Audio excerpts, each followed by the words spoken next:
ನಮಸ್ಕಾರ, ನೀವು ನೋಡ್ತಾ ಇದ್ದೀರಾ ಏಷ್ಯಾನೆಟ್ ಸುವರ್ಣ ನ್ಯೂಸ್. ನಾನು ಅಜಿತ್ ಹನುಮಕ್ಕನವ. ಈಗ ಈ ವಾರದ news hour special. News hour ಸ್ಪೆಷಲ್ನಲ್ಲಿ news person of the week ಇರ್ತಾರೆ ಅಥವಾ news subject of the week ಬಗ್ಗೆ ಮಾತನಾಡುವುದಕ್ಕೆ ಒಬ್ಬ ವ್ಯಕ್ತಿ ನಮ್ಮ ಸ್ಟುಡಿಯೋದಲ್ಲಿ ಇರ್ತಾರೆ. ಲೋಕಸಭಾ ಚುನಾವಣೆಗೆ ಒಂದು 2 ತಿಂಗಳು ಬಾಕಿ ಉಳಿದಿದೆ. ರಾಜ್ಯದಲ್ಲೂ ಕೂಡ ಲೋಕಸಭಾ ಚುನಾವಣೆಯ ಮಾಹೋಲ್ ಕ್ರಿಯೇಟ್ ಆಗಿದೆ. ಇಂಥ ಸಂದರ್ಭದಲ್ಲಿ ಸರ್ವೆಗಳು ಬರ್ತಾ ಇದ್ದಾವೆ, ಸಂಖ್ಯೆಗಳು ಬರ್ತಾ ಇದ್ದಾವೆ. ಇದೆಲ್ಲದರ ಬಗ್ಗೆ ಮಾತನಾಡುವುದಕ್ಕೆ ಒಬ್ಬ ಸೂಕ್ತ ವ್ಯಕ್ತಿ ಯಾರು ಅಂತ ನೋಡಿದಾಗ ನಮ್ಮ ಜೊತೆಗೆ ಇವತ್ತು ಹಿರಿಯ ಕಾಂಗ್ರೆಸ್ ಮುಖಂಡರು, ಕರ್ನಾಟಕ ಸರ್ಕಾರದ ಕಾರ್ಮಿಕ ಸಚಿವರು ಆದ ಸಂತೋಷ್ ಲಾಡ್ ಅವರಿದ್ದಾರೆ. ಸಂತೋಷ್ ಲಾಡ್ ಅವರ ಕಾರ್ಯಕ್ರಮಕ್ಕೆ ಸ್ವಾಗತ. ನಿಮಗೆ ಥ್ಯಾಂಕ್ ಯು. ಸಂತೋಷ್ ಲಾಡ್ ಅವರನ್ನು ಪ್ರಶ್ನಿಸೋದಕ್ಕೆ ವಿವಿಧ ಪಕ್ಷಗಳು, ಸಂಘಟನೆಗಳಿಂದ ಅನೇಕರು ಬಂದಿದ್ದಾರೆ. ನಿಮ್ಮೆಲ್ಲರಿಗೂ ಕೂಡ ಕಾರ್ಯಕ್ರಮಕ್ಕೆ ಸ್ವಾಗತ. ಸಂತೋಷ್ ಲಾಡ್ ಅವರೇ, ಮತ್ತೊಮ್ಮೆ ಕಾರ್ಯಕ್ರಮಕ್ಕೆ ಸ್ವಾಗತ ನಿಮಗೆ. Thank you. ದಿಲ್ಲಿಗೆ ಹೋದ್ರಿ, ಪ್ರೊಟೆಸ್ಟ್ ಮಾಡಿದ್ರಿ, ಚೆನ್ನಾಗಾಯ್ತೆಲ್ಲ.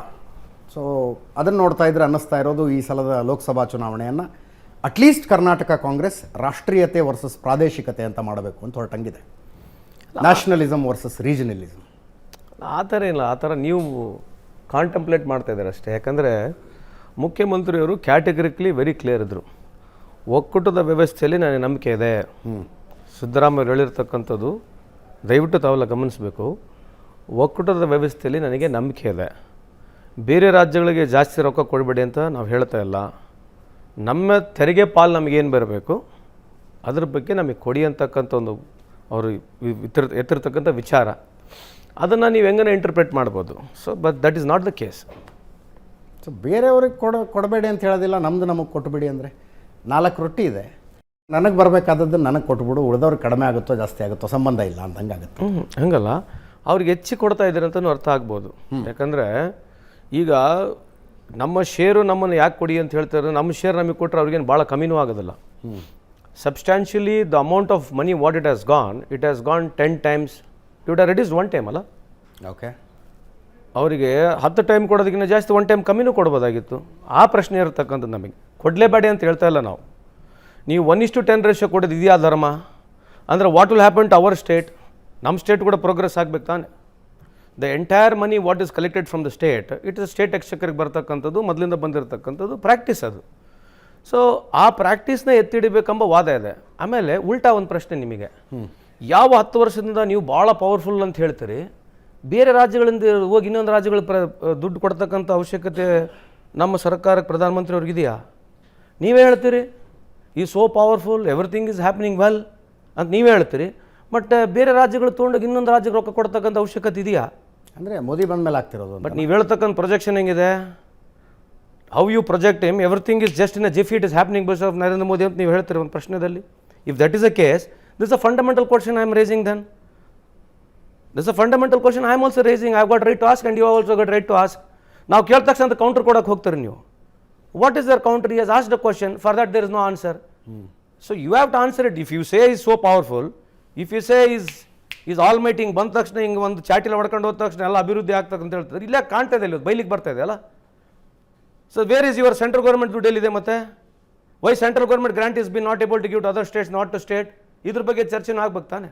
ಅಕಸ್ಮಾತ್ ತೆರಿಗೆಯಲ್ಲಿ ಆಗ್ತಾ ಇರೋ ಅನ್ಯಾಯ ನಿಲ್ಲದೆ ಹೋದರೆ ದಕ್ಷಿಣ ಭಾರತ ಪ್ರತ್ಯೇಕ ರಾಷ್ಟ್ರ ಕೇಳಬೇಕಾಗತ್ತೆ ಹೇಳಿದವರು KPCC ಅಧ್ಯಕ್ಷರ ತಮ್ಮ, ಈ ರಾಜ್ಯದ ಸಂಸದರು.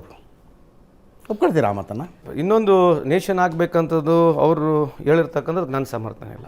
So it is his opinion. You can ask him what he has to say. ಒಂದು ಅವ್ರು ಹೇಳಿರ್ತಕ್ಕಂಥದ್ದನ್ನ ಪ್ರತಿ ನ್ಯೂಸ್ ಚಾನಲ್ನವರು ಎಲ್ಲರನ್ನ ಬಂದು ಕೇಳಿದ್ರಿ, ಅದು ಒಳ್ಳೆಯದಿದೆ. ಆದರೆ ಒಂದು ಪ್ರಶ್ನೆ, ಅರುಣಾಚಲ್ ಪ್ರದೇಶನಲ್ಲಿ ಒಬ್ಬ parliament member, BJP parliament member ಪಾರ್ಲಿಮೆಂಟ್ನಲ್ಲಿ ಬಂದು ಚೈನಾದವ್ರು 50 ಕಿಲೋಮೀಟ್ರ್ ಒಳಗಡೆ ಬಂದಿದ್ದಾನೆ ಅಂತ ಹೇಳಿ ನೇರವಾಗಿ ಪಾರ್ಲಿಮೆಂಟಲ್ಲಿ ಹೇಳ್ತಾನೆ. ನೀವು ವಿಷಯ ಎಷ್ಟು ಜನಕ್ಕೆ ಕೇಳಿದಿರಿ, ಎಷ್ಟು ಸಲ ಇದ್ರ ಬಗ್ಗೆ ಡಿಬೇಟ್ ಆಗಿದೆ ಅಂತ ನಂದು ಒಂದು ಪ್ರಶ್ನೆ. ಎರಡನೇದು ಇನ್ನೊಂದು, ಕಂಗನಾ ರನಾವತ್ ಈ ದೇಶಕ್ಕೆ ಸಿಕ್ಕಿರ್ತಕ್ಕಂಥ ಸ್ವಾತಂತ್ರ್ಯ ಭಿಕ್ಷೆ ರೂಪದಲ್ಲಿ ಸಿಕ್ಕಿದೆ ಅಂತ ಹೇಳಿ ಕಾನ್ಕ್ಲೇವ್ನಲ್ಲಿ ಬಂದು ಹೇಳ್ತಾಳೆ. ಭಿಕ್ಷೆ ರೂಪದಲ್ಲಿ 2014 ಸಿಕ್ಕಿರ್ತಕ್ಕಂಥ ಸ್ವಾತಂತ್ರ್ಯ, ಅದೇ ಸ್ವಾತಂತ್ರ್ಯ ನಮಗೆ ಅಲ್ಲಿರ್ಕಿನ ಮುಂಚೆ ಬಂದಿರತಕ್ಕಂಥದ್ದೆಲ್ಲ ಭಿಕ್ಷೆ ರೂಪದಲ್ಲಿ ಸಿಕ್ಕಿರ್ತಕ್ಕಂಥದ್ದು ಹೇಳ್ತಾರೆ. ಅದನ್ನು ಇಶ್ವೇ ಆಗೋದಿಲ್ಲಲ್ಲ. ಈಗ ಏನಾಗಿದೆ, ನೀವು ಯಾವ್ದನ್ನ ಫ್ರೇಮ್ ಮಾಡ್ತೀರಿ, ಯಾವ್ದನ್ನ ಕ್ವಶನ್ ಕೇಳ್ತೀರಿ, ಅದು ನಮಗೆ ಗೊತ್ತಾಗೋದಿಲ್ಲ. So it is larger than life. Small questions you can make larger than life, and important questions are just not looked at all. So it's the way you want ask questions ನಾವು. Yes, ಪ್ರಶ್ನೆಗಳನ್ನು ತೆಗೆದುಕೊಳ್ಳುವ ಸಮಯ. Sir ನಮಸ್ತೆ, ನನ್ನ ಹೆಸರು ಧನುಷ್ ಪೂಜಾರ್. ಈ ಆರ್ಥಿಕ ವಿಷಯ ಏನಿದೆ, ಈ 15ನೇ ಹಣಕಾಸು ಆಯೋಗ ಸ್ಟಾರ್ಟ್ ಆಗಿದ್ದು 2018ರಲ್ಲಿ. ಆಗ ಸಿದ್ದರಾಮಯ್ಯನವರು ಮುಖ್ಯಮಂತ್ರಿ ಇರ್ತಾರೆ. ಹಣಕಾಸು ಆಯೋಗ ತನ್ನ ನೀತಿ ನಿರೂಪಣೆಯನ್ನು ಅಂದರೆ ಫಾರ್ಮುಲೇಟ್ ಮಾಡಬೇಕಾದ್ರೆ ಎಲ್ಲ ರಾಜ್ಯಗಳ ಮುಖ್ಯಮಂತ್ರಿಗಳ ಜೊತೆ, ಆರ್ಥಿಕ ಸಲಹೆಗಾರರ ಜೊತೆ, ತಜ್ಞರ ಜೊತೆ ಮೀಟಿಂಗ್ ಕರೀತಾರೆ. ಆ ಮೀಟಿಂಗಲ್ಲಿ ಹೋಗಿ ನಮ್ಮದೇನಿದೆ ಅದನ್ನು ಡೆಮಾನ್ಸ್ಟ್ರೇಟ್ ಮಾಡೋದು ಬಿಟ್ಟು, ಹೇಳ್ಬೇಕಾದ್ರೆ ಹೇಳೋದು ಬಿಟ್ಟು, ಈಗ ನಮಗೆ ದುಡ್ಡು ಬಂದಿಲ್ಲ ಅಂತ ಹೇಳಿದ್ರೆ, ಈಗ ನಾನೊಂದು ಕಾಲೇಜಲ್ಲಿ ಅಡ್ಮಿಷನ್ ಆದಮೇಲೆ ನನಗೆ ಆ ರೂಲ್ಸ್ ಆ್ಯಂಡ್ ರೆಗ್ಯುಲೇಷನ್ಸ್ ಹೋಗಿದ್ದಾದ್ಮೇಲೆ ನಾನು ಅಡ್ಮಿಷನ್ ಆಗ್ತೀನಿ. ಅದಾದಮೇಲೆ ಕಾಲೇಜಲ್ಲಿ ಏನೋ ತೊಂದರೆ ಆಯಿತು ಅಂತ ಅವಾಗ ಪ್ರೊಟೆಸ್ಟ್ ಮಾಡೋ ಬದಲು ಸೇರ್ಬೇಕಾದ್ರೆ ರೂಲ್ಸ್ ಏನಿದೆ ಅಂತ ಕೇಳ್ಬೋದು. ಅದೇ ಥರ ಹಣಕಾಸು ಆಯೋಗ ಯಾವ ಸ್ಟೇಟಿಗೆ ಎಷ್ಟೆಷ್ಟು ಕೊಡಬೇಕು ಅಂತ ಒಂದು ಫಾರ್ಮುಲಾ ಇಟ್ಕೊಂಡು ಮಾಡಬೇಕಾದ್ರೆ ಆ ಫಾರ್ಮುಲಾನ ನೀವು ಡಿಸ್ಪ್ಯೂಟ್ ಮಾಡ್ದಲೆ ಈಗ ಕೊಡ್ತಿಲ್ಲ ಅಂತ ಕೇಳ್ತೀರಾ. ಮತ್ತೆ ಫಾರ್ಮುಲಾ ಡಿಸ್ಪ್ಯೂಟ್ ಮಾಡಿಲ್ಲ ಅಂತ ನಿಮ್ಗೆ ಹೆಂಗೆ ಗೊತ್ತು? ಅಲ್ಲ ಸರ್, ಮೀಟಿಂಗ್ ಅಟೆಂಡ್ ಆಗಿಲ್ವಲ್ಲ. ಈಗ GST ಕೌನ್ಸಿಲ್ ಮೀಟಿಂಗ್ ಆಗುತ್ತೆ. ಸಿದ್ದರಾಮಯ್ಯನವ್ರು ಎಷ್ಟು ಸಲ ಹೋಗಿದ್ದಾರೆ? ಒಬ್ಬ ರಾಜ್ಯದ ಮುಖ್ಯಮಂತ್ರಿ, ಹಣಕಾಸು ಮಂತ್ರಿ ಆಗಿದ್ದವರು ಯಾಕೆ ರಾಷ್ಟ್ರದ ವಿತ್ತ ಸಚಿವ ಪಕ್ಕದಲ್ಲಿ ಕುತ್ಕೋಬಾರ್ದಾ? ನಮ್ಮ ರಾಜ್ಯದ ತೊಂದರೆಗಳನ್ನು ಅವ್ರ ಮುಂದೆ ಹೇಳ್ಬಾರ್ದಾ? ಅದು ಬಿಟ್ಟು ನೀವು ಮೀಟಿಂಗ್ ಅಟೆಂಡ್ ಮಾಡಲ್ಲ, ನಿಮ್ಮದು ವೈಯಕ್ತಿಕ ಪ್ರತಿಷ್ಠೆ ಇಟ್ಕೊಂಡು 2014ರಿಂದ ಎಷ್ಟು ಸಲ ಮೀಟಿಂಗ್ ಅಟೆಂಡ್ ಮಾಡಿದ್ದಾರೆ? ನಿರ್ಮಲಾ ಸೀತಾರಾಮನ್ ಎಷ್ಟು ಸಲ ಹೋಗಿ ಹಣಕಾಸಿಗೆ ಬೇಡಿಕೆ ಇಟ್ಟಿದ್ದಾರೆ? NDPS NDRF ಬಗ್ಗೆ ಹೇಳ್ತೀರಾ. NDRF ಫಂಡಲ್ಲಿ ನಾವು ಎಷ್ಟು ಖರ್ಚು ಮಾಡಿದ್ದೀವಿ ಅಂತ ತೋರಿಸಿದಾದ್ಮೇಲೆ ಅಲ್ಲಿಂದ ಬರೋದು ಅಂತ ಹೇಳ್ತಾರೆ ನನಗಿರೋ ಮಾಹಿತಿ ಪ್ರಕಾರ. ನೀವು ಅದನ್ನು ಕ್ಲಾರಿಫಿಕೇಶನ್ ಕೊಡಬೇಕು. ಸಿದ್ದರಾಮಯ್ಯ ತಮ್ಮ ವೈಯಕ್ತಿಕ ಪ್ರತಿಷ್ಠೆಗೋಸ್ಕರ ಯಾವುದು ಮೀಟಿಂಗ್ ಅಟೆಂಡ್ ಆಗಲ್ಲ, ಸೆಂಟ್ರಲ್ ಗೌರ್ಮೆಂಟ್ ಬೇರೆ ಇದೆ ಅಂತ ಯಾವುದು ಪಾಲಿಸಿನ ಫ್ರೇಮ್ ಮಾಡಬೇಕಾದ್ರೆ ಅವ್ರು ಇನ್ಪುಟ್ಸ್ ಕೊಡಲ್ಲ. ಎಲ್ಲ ಆದಮೇಲೆ ಈಗ ಎಲೆಕ್ಷನ್ ಟೈಮಲ್ಲಿ ಓಕೆ ನಾನು ಕ್ವಶನ್ ತಗೋತೀನಿ. ಪ್ಯೂರ್ ಪಾಲಿಟಿಕ್ಸ್ ಇದೆ. ಎಲೆಕ್ಷನ್ ಟೈಮಿಗೆ ರೇಸ್ ಮಾಡ್ತಾ ಇದ್ದೀರ ಅಂತ. 2ನೇ ಟರ್ಮಿಗೆ ಮುಖ್ಯಮಂತ್ರಿಗಳು ಆರಂಭದಿಂದಲೂ ಬಿಹಾರ, ಉತ್ತರ ಪ್ರದೇಶದಂಥ ರಾಜ್ಯಗಳಿಗೆ ಅವರು ಕಲೆಕ್ಟ್ ಮಾಡಿರೋ ಟ್ಯಾಕ್ಸ್ಗಿಂತಲೂ ದುಡ್ಡು ಜಾಸ್ತಿನೇ ಹೋಗ್ತಿದೆ ಎಲ್ಲ ಸರ್ಕಾರಗಳಿದ್ದಾಗಲೂ. ಅದರಲ್ಲಿ 14ನೇ ಫೈನಾನ್ಸ್ ಕಮಿಷನ್ಗೂ 15ನೇ ಕಮಿಷನ್ಗೂ ವ್ಯತ್ಯಾಸ ಇತ್ತು ಅಂತ ಹೇಳ್ತಕ್ಕಂಥದ್ದು ಸಾಹೇಬರು. ಕಳೆದ 5 ವರ್ಷದಲ್ಲೇ ನಮಗೆ ಕಮ್ಮಿ ಬರ್ತಾ ಇರೋದು. 14th ಕಮಿಷನ್ಗೆ ನಮಗೇನು ಕಮ್ಮಿ ಆಗಿಲ್ಲ ದುಡ್ಡು. That's what is very particular telling. 15th ಕಮಿಷನಲ್ಲಿ ಏನಾಗಬೇಕಾಗಿತ್ತು, ನಮಗೆ 4.7% ಶೇರ್ ಬರ್ತಕ್ಕಂಥದ್ರಲ್ಲಿ ವಿ ಆರ್ ಗೆಟಿಂಗ್ 3.61, 1.1% ಕಮ್ಮಿ ಆಗಿದೆ. ಕ್ರಮಣೀಯವಾಗಿ 5 ವರ್ಷದಲ್ಲಿ ನಮಗೆ 63,000 ಕೋಟಿ ಕಮ್ಮಿ ಆಗಿದೆ ಅಂತಕ್ಕಂಥದ್ದು ಒಂದು ವಾದ, ವಿಚ್ ದೇ ಕೆನಾಟ್ ಡಿನೈ.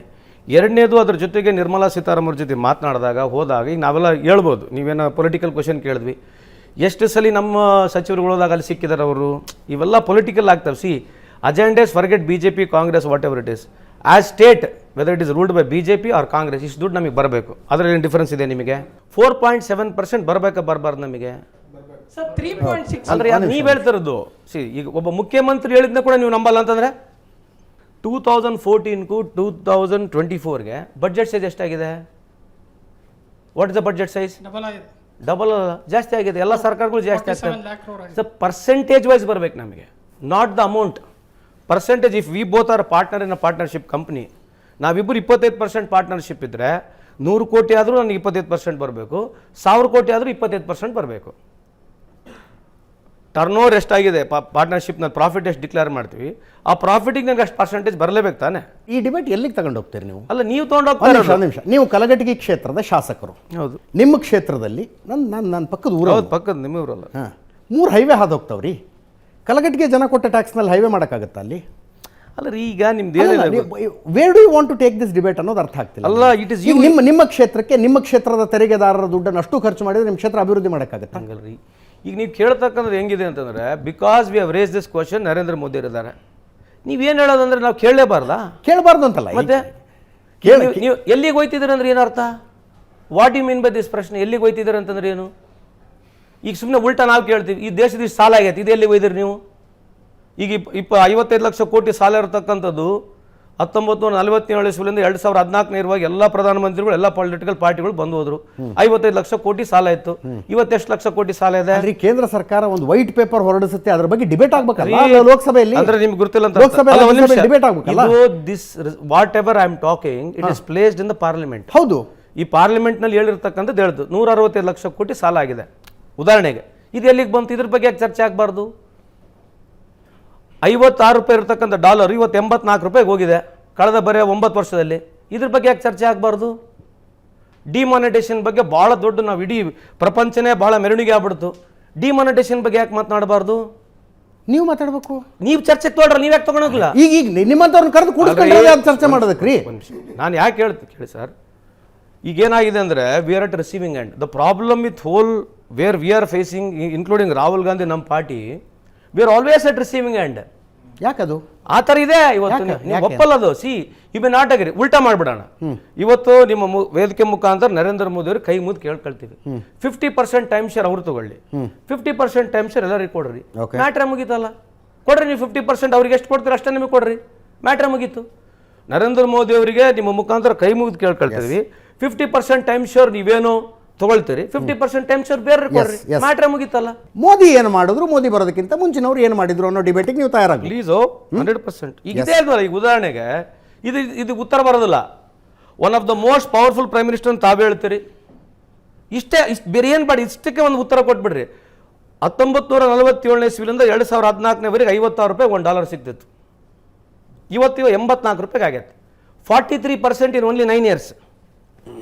ಇದ್ರ ಬಗ್ಗೆ ಯಾರು ಮಾತಾಡಿದ್ರೆ ಡಿಬೇಟೇ ಇಲ್ಲ. ಯಾರಿಗಾನ ಪ್ರಶ್ನೆ ಕೇಳಿ ಉತ್ತರ ಕೊಡೋದು. ಅಲ್ಲ, ಒಂದು ನಿಮಿಷ ಸಂತೋಷ್ ಲಾಡ್ ಅವ್ರಿ, ಇದು ಈ ಸ್ಟ್ಯಾಟಿಸ್ಟಿಕ್ಸ್ ಮಿಸ್ಲೀಡಿಂಗ್ ಆಗೋದು ಬೇಡ. ಯಾಕೆ? 1947ನಲ್ಲಿ $1 $1 ಇತ್ತು. ಯಾರು ಹೇಳಿದ್ರು ನಿಮಗೆ? ಯಾರು ಹೇಳಿದ್ರು? ಚೆಕ್ ಮಾಡ್ಕೊಳ್ಳಿ. ಏನ್ ಚೆಕ್ ಮಾಡ್ತೀರಿ? ಚೆಕ್ ಮಾಡ್ಕೊಳ್ಳಿ. ಏನ್ ಚೆಕ್ ಮಾಡ್ತೀರಿ? $1 $1 ಸರಿ, 54 ರೂಪಾಯಿಗೆ ಬಂದಿದೆ. ಆಯ್ತು ಇರ್ಲಿ, ಬಟ್ ಶೋಮಿನು ಹಂಗಂದ್ರೆ ಪೆಗ್ಗಿಂಗ್ ಇದೆ. What is there pegging market start ಆಗಿದೆ. ದುಬೈನಲ್ಲಿ ಡಾಲರ್ಗೆ ರುಪಿಗೆ ಪೆಗ್ಗಿಂಗ್ ಇದೆ, ಆಯ್ತಾ? ಈಗ ನಮ್ದು ರುಪಿ ನಿಮ್ಮ 10 ವರ್ಷದಲ್ಲಿ ವೀಕ್ ಆಗಿದೆಯೋ ಸ್ಟ್ರಾಂಗ್ ಆಗಿದೆಯೋ? ವೀಕ್ ಆಗಿದೆ. ಅದ್ರ ಬಗ್ಗೆ ಚರ್ಚೆ ಮಾಡೋಣ. ಆಯ್ತು, ನಾವು ವೀಕ್ ಮಾಡಿದ್ವಿ ಅಂತ ಇಟ್ಕೊಳ್ರಿ, ನೀವು ಸ್ಟ್ರಾಂಗ್ ಮಾಡಬೇಕಾಗಿತ್ತಲ್ಲ ಬಂದು. ಆಯ್ತು, ನಾವು 2014ನೇ ಇಸ್ವಿವರೆಗೆ ದೇಶದಲ್ಲಿ ನಾವೇನು ಮಾಡಿಲ್ಲ, ಎಲ್ಲ ಸೊನ್ನೆ ಇಟ್ಬಿಟ್ಟಿದ್ವಿ. ನೀವು ಬಂದು ಸೊನ್ನೆ ಸುತ್ತಿ ಇನ್ನು ಜಾಸ್ತಿ ಡಬಲ್ ಮಾಡ್ಬೇಕಂತ ನಿಮಗೆ ಅಧಿಕಾರ ಬಂದು ಒಪ್ಪೋಣ. ನೀವೆಷ್ಟು ಸೊನ್ನೆಗಳು ಸುತ್ತೀರಿ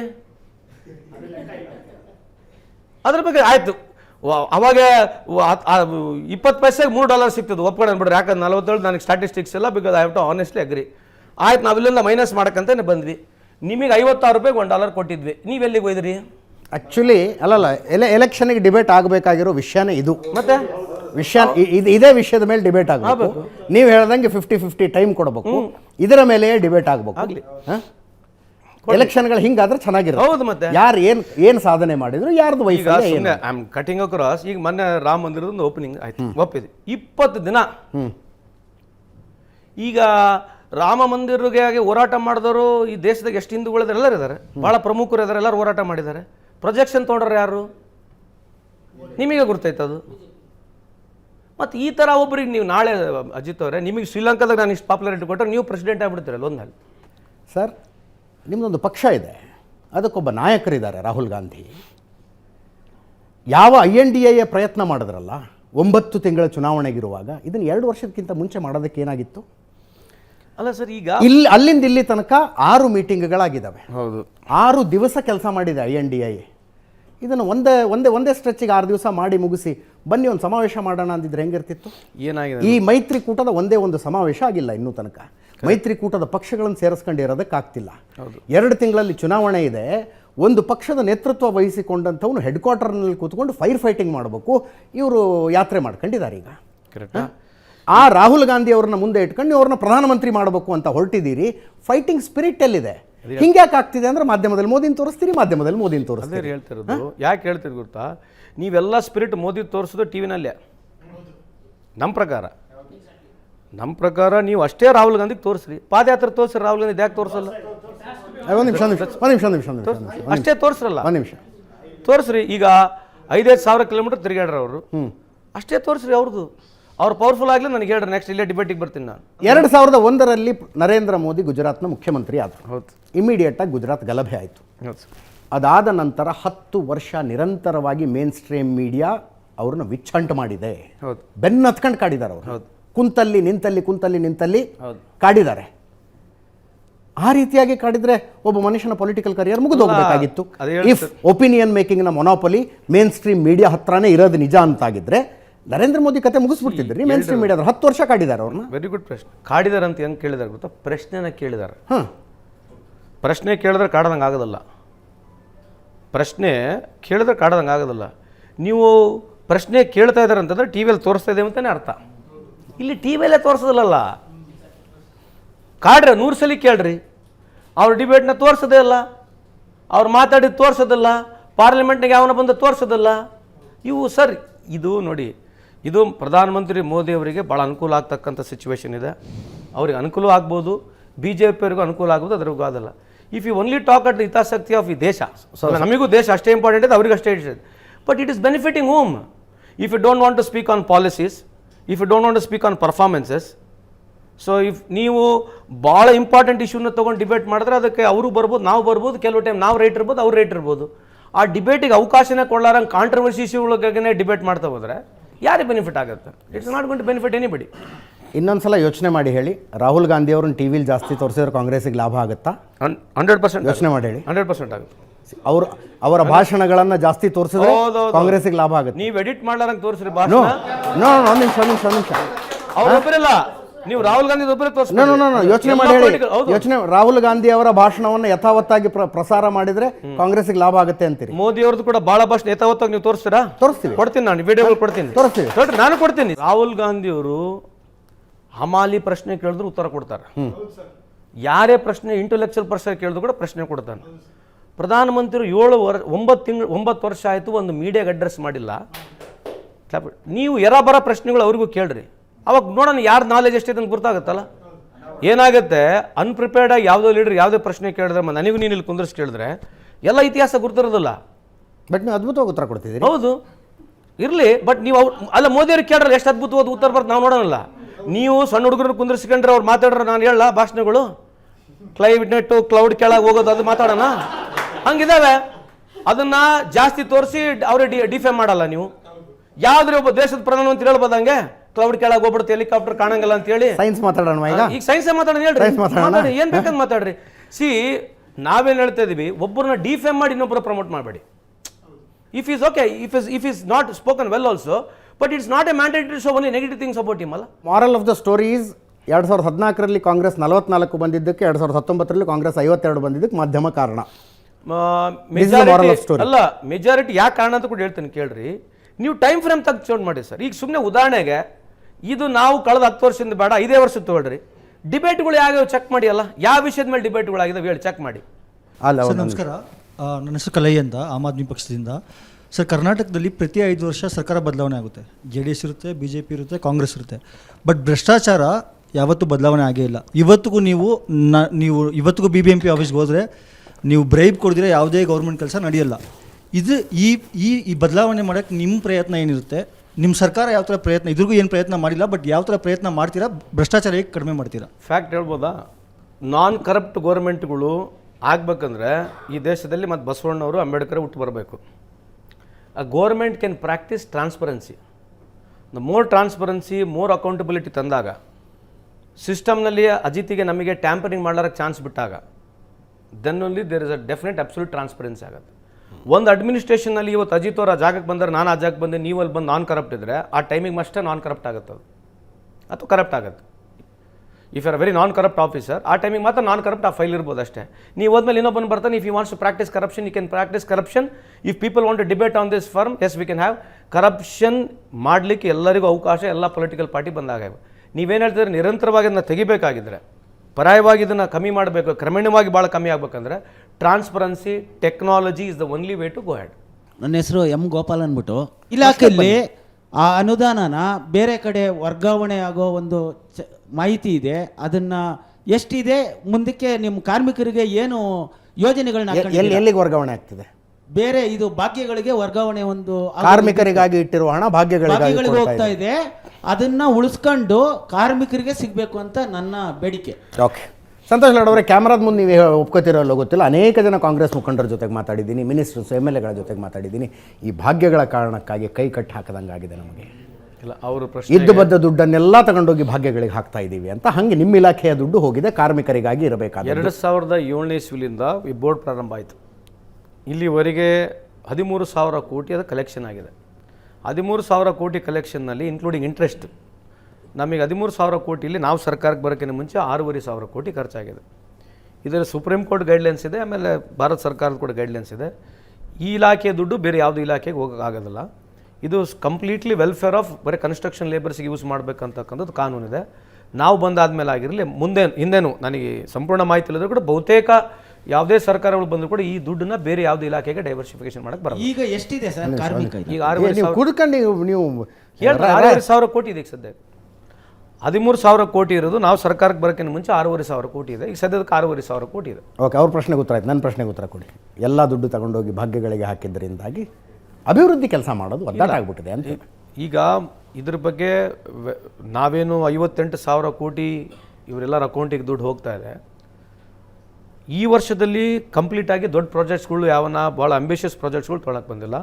ಬಟ್ ರೆಗ್ಯುಲರ್ ಗ್ರಾಂಟಿಗೆ I want to be on record, regular ಗ್ರಾಂಟ್ಗಳಿಗೆ ರೆಗ್ಯುಲರ್ ಕೆಲಸಗಳಿಗೆ ಏನು ಪ್ರೋಗ್ರೆಸ್ ಆಗಬೇಕು ಅದರಲ್ಲಿ 1 ರೂಪಾಯಿನೂ ಕಮ್ಮಿ ಆಗಿಲ್ಲ. ಬೇಕಾದ್ರೆ ನೀವು ಚೆಕ್ ಮಾಡಿ ನೋಡಿರಿ. ಇದೇ ಈಗ ನಾಳೆ ಇನ್ನೊಂದು ತಿಂಗಳಲ್ಲಿ ಮತ್ತೆ ಸನ್ಮಾನ್ಯ ಮುಖ್ಯಮಂತ್ರಿಗಳು ಬಜೆಟ್ ಮಂಡನೆ ಮಾಡ್ತಾರೆ. ಅದು ನಿಮ್ಗೆ ಗೊತ್ತಾಗುತ್ತೆ how much we have made expenditure on other things on development also ನಿಮಗೆ ಕ್ಲಾರಿಟಿ ಸಿಕ್ಬಿಡುತ್ತೆ. ಕರ್ನಾಟಕದಲ್ಲಿ ಕನ್ನಡಿಗರಿಗೆ ಎಷ್ಟು ಪರ್ಸೆಂಟೇಜ್ ಆಫ್ ಕೆಲಸ ಕೊಡ್ತಾ ಇದ್ದಾರೆ? ಅದಕ್ಕೆ ನೀವು ಕರ್ನಾಟಕದಲ್ಲಿ ಯಾಕೆ ಸ್ಟ್ರಿಕ್ಟ್ ಲೇಬರ್ ಲಾ ತರಬಾರ್ದು? ಇಲ್ಲ, ಒಂದು ಅಜಿತ್ ಅವ್ರಿಗೆ ಕೂಡ ಗುರ್ತಿದ್ದಾವೆ. ನಾನು 2016 ಇದ್ದಾಗ ವಿ ಸೆಡ್ ಅಟ್ 100% ಕನ್ನಡಿಗರಿಗೆ ಕೊಡಬೇಕಂತ ಹೇಳ್ತೀವಿ. But technically it fails. The reason is the law does not permit. But ಆದರೆ CND ಕ್ಲಾಸ್ ಪೋಸ್ಟ್ಗಳಲ್ಲಿ 100% ಕೊಡಬೇಕು ಅನ್ನೋದಿದೆ. ಬೈ ಆ್ಯಂಡ್ ಲಾರ್ಜ್ ಭಾಳಷ್ಟು ಇಂಡಸ್ಟ್ರಿಗಳು ನಮ್ಮದೊಂದೇ ಅಲ್ಲ, ಈ ನಮ್ಮ ಏನು ಇಂಡಸ್ಟ್ರಿ ಡಿಪಾರ್ಟ್ಮೆಂಟ್ ಇಲಾಖೆ ಇದೆ, ಕ್ಲಿಯರೆನ್ಸ್ ಕೊಡೋಕ್ಕಿಂತ ಮುಂಚೆ ಆ ಥರ ಕಂಡೀಷನ್ಸ್ಗಳು ಎಲ್ಲ ಗೌರ್ಮೆಂಟ್ಗಳು, ಸಕ್ಸೆಸಿವ್ ಗೌರ್ಮೆಂಟ್ಗಳು ಆ ಥರ ಕಂಡೀಷನ್ಸ್ ಹಾಕೇ ಕೊಡ್ತಾರೆ. CND ಕ್ಲಾಸ್ ಪೋಸ್ಟ್ಗಳಲ್ಲಿ ಬಹುತೇಕ I can say I am sure that ಆ ಥರ ಆಗುತ್ತೆ. What happens if you go to other state?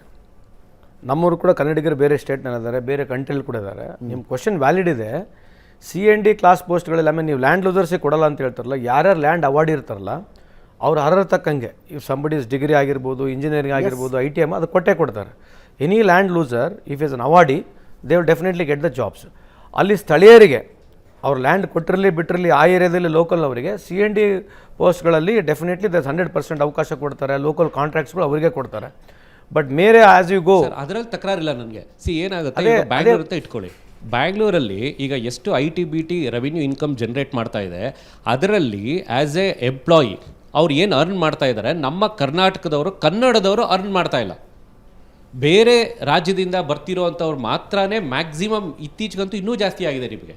Only the minor portion ಮಾತ್ರನೇ ಕನ್ನಡದವರು ಒಂದು ಬೆನಿಫಿಟ್ ಆಗ್ತಾ ಇದ್ದಾರೆ. ನನ್ನ ರಿಕ್ವೆಸ್ಟ್ ಏನು ಅಂತ ನೀವು ಹೇಳ್ತಿರೋದು 100% ಕಡ್ಡಾಯವಾಗಿ ಎಲ್ಲರಿಗೆ ಕನ್ನಡಿಗರಿಗೆ ಹೇಳ್ತಾ ಇಲ್ಲ. ಈಗ ಕಾಂಪಿಟೇಷನ್ ಇದೆ ಅಂತಂದಾಗ 4 ಜನ ಸೇಮ್ ಅರ್ಹತೆ ಇದ್ದಾರೆ ಅಂತಂದ್ರೆ ನೀವು ಒಂದು ಲೇಬರ್ ಲಾ ಸ್ಟ್ರಿಕ್ಟ್ ಆಗಿ ಯಾಕೆ ತರಬಾರ್ದು? ಕನ್ನಡದವರಿಗೆ ಫಸ್ಟ್ ಕೊಡಿ, ಅದಕ್ಕೆ ಅವ್ರದೇ ಆದ ಒಂದು ಮಾನದಂಡ ಇರುತ್ತೆ. ಆ ತರ ಟೆಕ್ನಿಕಲ್ ಲೀಗಲ್ ಪ್ರಶ್ನೆ ಕೇಳ್ತಾರೆ, ಕನ್ನಡದವ್ರು ಹೊರಗಡೆ ಎಲ್ಲೋ ಈಗ ಆಂಧ್ರಕ್ಕೆ ಹೋಗ್ತಾರಪ್ಪ, ಇನ್ನೆಲ್ಲೋ ಕೆಲಸ, ಅವಾಗ ಏನ್ ಮಾಡ್ತೀರಾ? ಅವಾಗ ನಾವು ನಮ್ಮ ಲೋಕಲ್ ಕೊಡ್ತೀವಿ, ನಿಮಗೆ ಕೊಡೋದಿಲ್ಲ ಅಂತಂದ್ರೆ ಅವಾಗ ಏನ್ ಮಾಡೋದು ಅಂತ ಕೇಳ್ತೀವಿ. ಹಾಗೆ ಆಗುತ್ತೆ. ಇವಾಗ ಇದು ಪ್ರಾಬ್ಲಮ್ ಬರ್ತಾ ಇರೋದು ಕೆಲವೊಂದು ಸ್ಟೇಟ್ಸ್ ಅಲ್ಲಿ ಮಾತ್ರ. ನೋಡಿ, ಈಗ ಡೆವಲಪ್ಡ್ ಸ್ಟೇಟ್ಸ್ ಇಂಡಿಯಾದಲ್ಲಿ ಯಾವ್ಯಾವ್ದಿದೆ ನಿಮಗೆ ಕೆಲ್ಸಕ್ಕೆ ಹೋಗುವಂತವ್ರು ಅಂತಂದಾಗ, ಈಗ ಒಂದು ಕರ್ನಾಟಕ, ಬ್ಯಾಂಗ್ಳೂರ್, ಮಹಾರಾಷ್ಟ್ರ, ಸಪರೇಟ್ 1 ತಾಸಿನ ಡಿಬೇಟ್ ಇಶ್ಯೂ ಐತಲ್ಲ. Will restrict. I understand where you coming from. It is very technically difficult. It's not any political party coming into power. Technically, it is not going to happen. It will stuck down into the court of law as of now. Yes, ಕಾನೂನಿನ ಪರೀಕ್ಷೆ pass ಮಾಡೋದು ಕಷ್ಟ ಇದೆ. DK Suresh ಅವರು budget ಆದ ಕೂಡಲೇ ಹೊರಗಡೆ ಬಂದು ದೇಶ ಪ್ರತ್ಯೇಕತೆ ಬಗ್ಗೆ ಮಾತಾಡಿದ್ರು. ಸದನದೊಳಗೆ ಮಲ್ಲಿಕಾರ್ಜುನ್ ಖರ್ಗೆ ಅವರು ನಾನು ಇದನ್ನು ವಿರೋಧಿಸ್ತೀನಿ ಅಂತಂದ್ರು, ನಿಮ್ಮ ಪಕ್ಷದ ಅಧ್ಯಕ್ಷರು. ಇವರು ಹೇಳಿದ್ರು ನಾನು ಒಪ್ಕೊಳ್ಳೋದಿಲ್ಲ. ನೀವು ವೈಯಕ್ತಿಕವಾಗಿ ಹೇಳಿದ್ರಿ, ಪಕ್ಷದಲ್ಲಿ ಪಕ್ಷವಾಗಿ ಮಲ್ಲಿಕಾರ್ಜುನ್ ಖರ್ಗೆ ಹೇಳಿದ್ರು ನಾವು ಒಪ್ಕೊಳ್ಳೋದಿಲ್ಲ ಅಂತೇಳಿ. ಆದರೆ ನಮ್ಮ ತೆರಿಗೆ ನಮ್ಮೇ ಹಕ್ಕು ಅಂತ 3ನೇ ದಿನದಲ್ಲಿ ಶುರು ಮಾಡಿದ್ರಿ, ಡೆಲ್ಲಿಗೆ ಹೋದ್ರಿ. ಏನಿದು ದ್ವಂದ್ವ? ಅವ್ರ ವೈಯಕ್ತಿಕ ಅಭಿಪ್ರಾಯ ಅದು. ಅವರು ಬೇರೆ ರಾಷ್ಟ್ರ ಆಗ್ಬೇಕಂತಕ್ಕಂಥ ಅವ್ರೇನು ಹೇಳಿದ್ದಾರೆ, ನಾನು ಅದಕ್ಕೆ ಸಮರ್ಥನೆ ಮಾಡ್ತಿಲ್ಲ. ನಮ್ಮ ಖರ್ಗೆ ಸಾಹೇಬರು ಕೂಡ ಅದ್ರ ಬಗ್ಗೆ ಪಕ್ಷದ ಕ್ಲಾರಿಫಿಕೇಶನ್ ಕೊಟ್ಟಿದ್ದಾರೆ. ಮತ್ತೆ ನಮ್ಮ ತೆರಿಗೆ ನಮ್ಮ ಹಕ್ಕಿಗೆ ಯಾಕೆ ಕೇಳಬಾರ್ದು? ಅಲ್ಲ, ಇದು DK ಸುರೇಶ್ ಅವರು ಎತ್ತಿದಂತ ಪ್ರತ್ಯೇಕತೆ ಆದ್ಮೇಲೆ ಬಂದಂತ ಯೋಚನೆ ನಿಮಗೆ, ಅದಕ್ಕೆ ಮೊದಲು ಇರಲಿಲ್ಲ. ವಿಷಯ ಡೈವರ್ಟ್ ಮಾಡ್ತಾ ಇದ್ರಿ. ಅಲ್ಲ, ಒಂದು ನಿಮಿಷ ನಮ್ಮ ತೆರಿಗೆ ನಮ್ಮ ಹಕ್ಕು ಅದು ಚರ್ಚೆ ಆಗಬೇಕಾಗಿರುವ ವಿಷಯ. ಚರ್ಚೆ ಆಗಬೇಕಾಗಿರುವ ವಿಷಯ ಆಗ್ಬೇಕು ಸರ್. ನಿಮ್ಮ ಒಪಿನಿಯನ್ ಬೇರೆ ಇರ್ಬೋದು, ನನ್ನ ಒಪಿನಿಯನ್ ಬೇರೆ ಇರ್ಬೋದು, ಅವ್ರ ಒಪಿನಿಯನ್ ಬೇರೆ ಇರ್ಬೋದು. ಈಗ ಆ ಚರ್ಚೆ ಬಂದಾಗಲೇ ನಾನೇ ಕೇಳಿದೆ, ನಿಮ್ಮ ಕ್ಷೇತ್ರಕ್ಕೆ ಹಂಗಿದ್ರೆ ನಿಮ್ಮ ಕ್ಷೇತ್ರದಷ್ಟೇ ತೆರಿಗೆ ಇಟ್ಕೊಂಡು ಕ್ಷೇತ್ರ ಉದ್ಧಾರ ಮಾಡೋಕ್ಕಾಗುತ್ತಾ ಅಂತ. ದಟ್ ಈಸ್ ಅ ಒಪಿನಿಯನ್, ಅದು ಚರ್ಚೆ ಆಗಬೇಕು. ದೇಶ ವಿಭಜಿಸುವ ಆಲೋಚನೆ ಇದೆಯಲ್ಲ, ಆ ಆಲೋಚನೆ ಒಪ್ಕೊಳ್ಳೋದಿಲ್ಲ ಅಂತ ಹೇಳ್ತಾ ಇದ್ದಾರೆ. ನಾನು ಕುಮಾರ್ ಅಂತ ಹೇಳಿ ಸರ್. ಈ ಕಟ್ಟಡ ಕಾರ್ಮಿಕರು ಮತ್ತು ಅಸಂಘಟಿತ ಕಾರ್ಮಿಕರು ಅಂತ ಅಂದ್ಬಿಟ್ಟು ಈ 2 ಪಾರ್ಟೇಷನ್ ಮಾಡಿದ್ರಿ. ಇವತ್ತು ಅಸಂಘಟಿತ ಕಾರ್ಮಿಕರಿಗೆ ಇವತ್ತವರೆಗೂ ಏನು ಸೌಲಭ್ಯಗಳನ್ನ ಬೋರ್ಡ್ ಮಾಡಿದಿರಿ, ಎಲ್ಲ ಮಾಡಿದಿರಿ. ಇವತ್ತವರೆಗೂ ಯಾವುದೇ ರೀತಿ ಸವಲತ್ತುಗಳನ್ನ ಕೊಡ್ತಾ ಇಲ್ಲ. ಮತ್ತು ಕಟ್ಟಡ ಕಾರ್ಮಿಕರಿಗೆ ಏನೇನು ಸೌಲಭ್ಯಗಳಿದೆ ಇವತ್ತವರೆಗೂ ಯಾವುದೂ ಸಿಗ್ತಾ ಇಲ್ಲ. ಅದು ಹೆಸರಿಗೆ ಮಾತ್ರ ಘೋಷಣೆ ಆಗ್ತಾ ಇದೆ ಹೊರತು ಇವತ್ತವರೆಗೂ ಯಾವುದೇ ರೀತಿ ಸೌಲಭ್ಯಗಳು ಸಿಗ್ತಾ ಇಲ್ಲ. ಮೊನ್ನೆ ವಿಧಾನಸೌಧದಲ್ಲಿ ತಾವೇ ಸ್ಕಾಲರ್ಶಿಪ್ ಎಲ್ಲ ಘೋಷಣೆ ಮಾಡಿದಿರಿ, ಸ್ಕಾಲರ್ಶಿಪ್ ರಿಲೀಸ್ ಮಾಡ್ತೀನಿ ಅಂತಲೂ ಹೇಳಿದ್ರಿ. ಬಟ್ ಅದು ಬರೀ ಸ್ಟೇಜ್ ಪ್ರೋಗ್ರಾಮ್ ಮಾತ್ರ ಐತೆ ಹೊರತು ಯಾವುದೇ ರೀತಿ ಸ್ಕಾಲರ್ಶಿಪ್ ಇನ್ನೂವರೆಗೂ ಎಲ್ಲ ಕಾರ್ಮಿಕರಿಗೂ ರಿಲೀಸ್ ಆಗಿಲ್ಲ. ಎಸ್, ನಿಮ್ಮ ಡಿಪಾರ್ಟ್ಮೆಂಟಿಗೆ ಸಂಬಂಧಿಸಿದ ನಿಮಗೆ ಭಾಳ, ಯಾಕಂದರೆ ನೀವು ಒಳ್ಳೆ ಗೇಮಿನ ಆಪರ್ಚುನಿಟಿ, ಒಳ್ಳೆ ಪ್ರಶ್ನೆ ಕೇಳಿದ್ರಿ. 2007 ಹಿಡಿದು 2018 ಇಸ್ವಿವರೆಗೆ ನಮ್ಮಲ್ಲಿ ಕೇವಲ 12 ಲಕ್ಷ ಮೆಂಬರ್ಸ್ ಮಾತ್ರ ಇದ್ದರು. ಕೇಳಿ, ಕೋವಿಡ್ ಸಂದರ್ಭದಲ್ಲಿ ಏನಾಯಿತು, ಸರ್ಕಾರ ನೇರವಾಗಿ ಜನರಿಗೆ ಜಾಸ್ತಿ ದುಡ್ಡು ಕೊಡ್ಲಿಕ್ಕೆ ಪ್ರಾರಂಭ ಮಾಡ್ತು. ಹೌದು. ಆ ದುಡ್ಡು ಕೊಡೋಂಥ ಸಂದರ್ಭದಲ್ಲಿ ಏನಾಯಿತು, ಕೇವಲ 3 ವರ್ಷದಲ್ಲಿ 39 ಲಕ್ಷ ಕಾರ್ಡ್ಗಳಾಗ್ಬಿಟ್ಟು. Not blaming any government, that's okay. 39 lakh card ಜಾಸ್ತಿ ಆಯಿತು. 39 ಲಕ್ಷ ಕಾರ್ಡ್ ಆದರೆ ಇವತ್ತು ನಮ್ಗೆ ಇರತಕ್ಕಂಥ 46 ಲಕ್ಷ ಕಾರ್ಡ್ ಇದ್ದಾವೆ. ಖಂಡಿತ. ಮೊದಲನೇ ಬಾರಿಗೆ ಏನು ಮೊದಲನೇ ಇಸ್ವಿ ಹೇಳಿದ್ದೆ 2017 18ವರೆಗೆ 2018 19ವರೆಗೆ ಕೂಡ we are had only 12 lac cards. ಈಗ ಇವಾಗ ಗಾಟ್ 46 ಲ್ಯಾಕ್ ಕಾರ್ಡ್. 46 ಲ್ಯಾಕ್ 12 4 40 ಅಂದರೆ 39 ಲಕ್ಷ ಕಾರ್ಡ್ ಜಾಸ್ತಿ ಆಯಿತು. 18 ಅಂದರೆ 6 ವರ್ಷದಲ್ಲಿ 3 ವರ್ಷದಲ್ಲಿ 3 ವರ್ಷದಲ್ಲಿ 3 ವರ್ಷ. ಓಕೆ, ಕೋವಿಡ್ ಆದಮೇಲೆ ಓಕೆ ಓಕೆ ಗೊತ್ತಾಯ್ತು. ಸೊ 39 ಲ್ಯಾಕ್ಸ್ ಕಾರ್ಡ್ ಜಾಸ್ತಿ ಆಯಿತು. ಹೌದು. 39 ಲ್ಯಾಕ್ಸ್ ಕಾರ್ಡ್ ಜಾಸ್ತಿ ಆದಮೇಲೆ ಏನಾಗೈತೆ, ಈಗ ಒಂದು ಸುಮ್ಮನೆ ಉದಾಹರಣೆಗೆ ಹಾವೇರಿ ಜಿಲ್ಲೆ ನಾನು ಉದಾಹರಣೆ ಕೊಡ್ತೇನೆ. ಹಾವೇರಿ ಜಿಲ್ಲೆಯಲ್ಲಿ 3 ಲಕ್ಷ ಕಾರ್ಡ್ ಇದ್ದಾವೆ. ಹೌದು. ಆಯಿತಾ? ಸೊ ಪ್ರತಿಯೊಬ್ಬರು ಈಗ ಲೇಬರು, ಅವ್ನು ಪ್ರೊಫೆಸರು ಲೇಬರ್ ಕಾರ್ಡ್ ಇದೆ ಅವನ ಹತ್ರ. 50 ಎಕರೆ ಇರ್ತಕ್ಕಂಥ ಭೂಮಿಯನ್ನು ಕೂಡ ಕೆಲವರು ಲೇಬರ್ ಕಾರ್ಡ್ ಇದೆ. ಇಲ್ಲಿ ಲೇಬರ್ ಕಾರ್ಡ್ಗಳು. ಹಂಗಾಗಿ ನಾವೇನು ಮಾಡಿದ್ವಿ, ಮನೆ ಒಂದು ಆಡಿಟ್ ಮಾಡಿಸಿ 3 ಲಕ್ಷ ಕಾರ್ಡ್ಲಿಂದ ತೆಗೆದ್ರೆ ನಾವು 30,000 ಕಾರ್ಡಿಗೆ ಬಂದಿದ್ದೀವಿ ಈಗ. ಖಂಡಿತ. ಇಲ್ಲಿ ಉದಾಹರಣೆ ಕೊಟ್ಟು ಮಾಡಿದ್ದು ತುಂಬಾ ಹೇಳ್ಬಿಟ್ಟು ನನಗೆ ಒಂದು ಅವಕಾಶ ಉತ್ತರ ಕೊಡಲಿ ಅವರು. ಸೊ ಈಗೇನಾಗಿದೆ, ನಮ್ಮಲ್ಲಿ ಬಂದಿರತಕ್ಕಂಥದ್ದು 15 ಲಕ್ಷ ಅರ್ಜಿಗಳಿದೆ. ಬರೇ ಸ್ಕೂಲ್ ಸ್ಟೈಫಂಡಿಗೆ, ಸ್ಕಾಲರ್ಶಿಪ್ಪಿಗೆ 15 ಲಕ್ಷ ಅರ್ಜಿಗಳು ಬಂದಿದ್ದಾವೆ. ಮತ್ತು 15 ಲಕ್ಷ ಅರ್ಜಿಗಳಿಗೆ ನಾನು ಕಳೆದ ಸರ್ಕಾರ ಪ್ರಕಾರ ದುಡ್ಡು ಕೊಟ್ಟರೆ ನನಗೆ 3,500 ಕೋಟಿ ಬೇಕು. ಕಳೆದ ಸರ್ಕಾರ ಏನು ಮಾಡ್ತು, 6,000ರಿಗೆ 12,000 ಕೊಡ್ತು, 12,000ರಿಗೆ 20,000 ಕೊಡ್ತು, 20,000ರಿಗೆ 40,000 ಕೊಡ್ತಾ ಹೋಯ್ತು. ದುಡ್ಡು ಇತ್ತು, 13,000 ಕೋಟಿ ಇತ್ತು. ಆವಾಗ ಬರೀ ಅರ್ಜಿಗಳು 2 ಲಕ್ಷ ಅರ್ಜಿ ಇದ್ದು.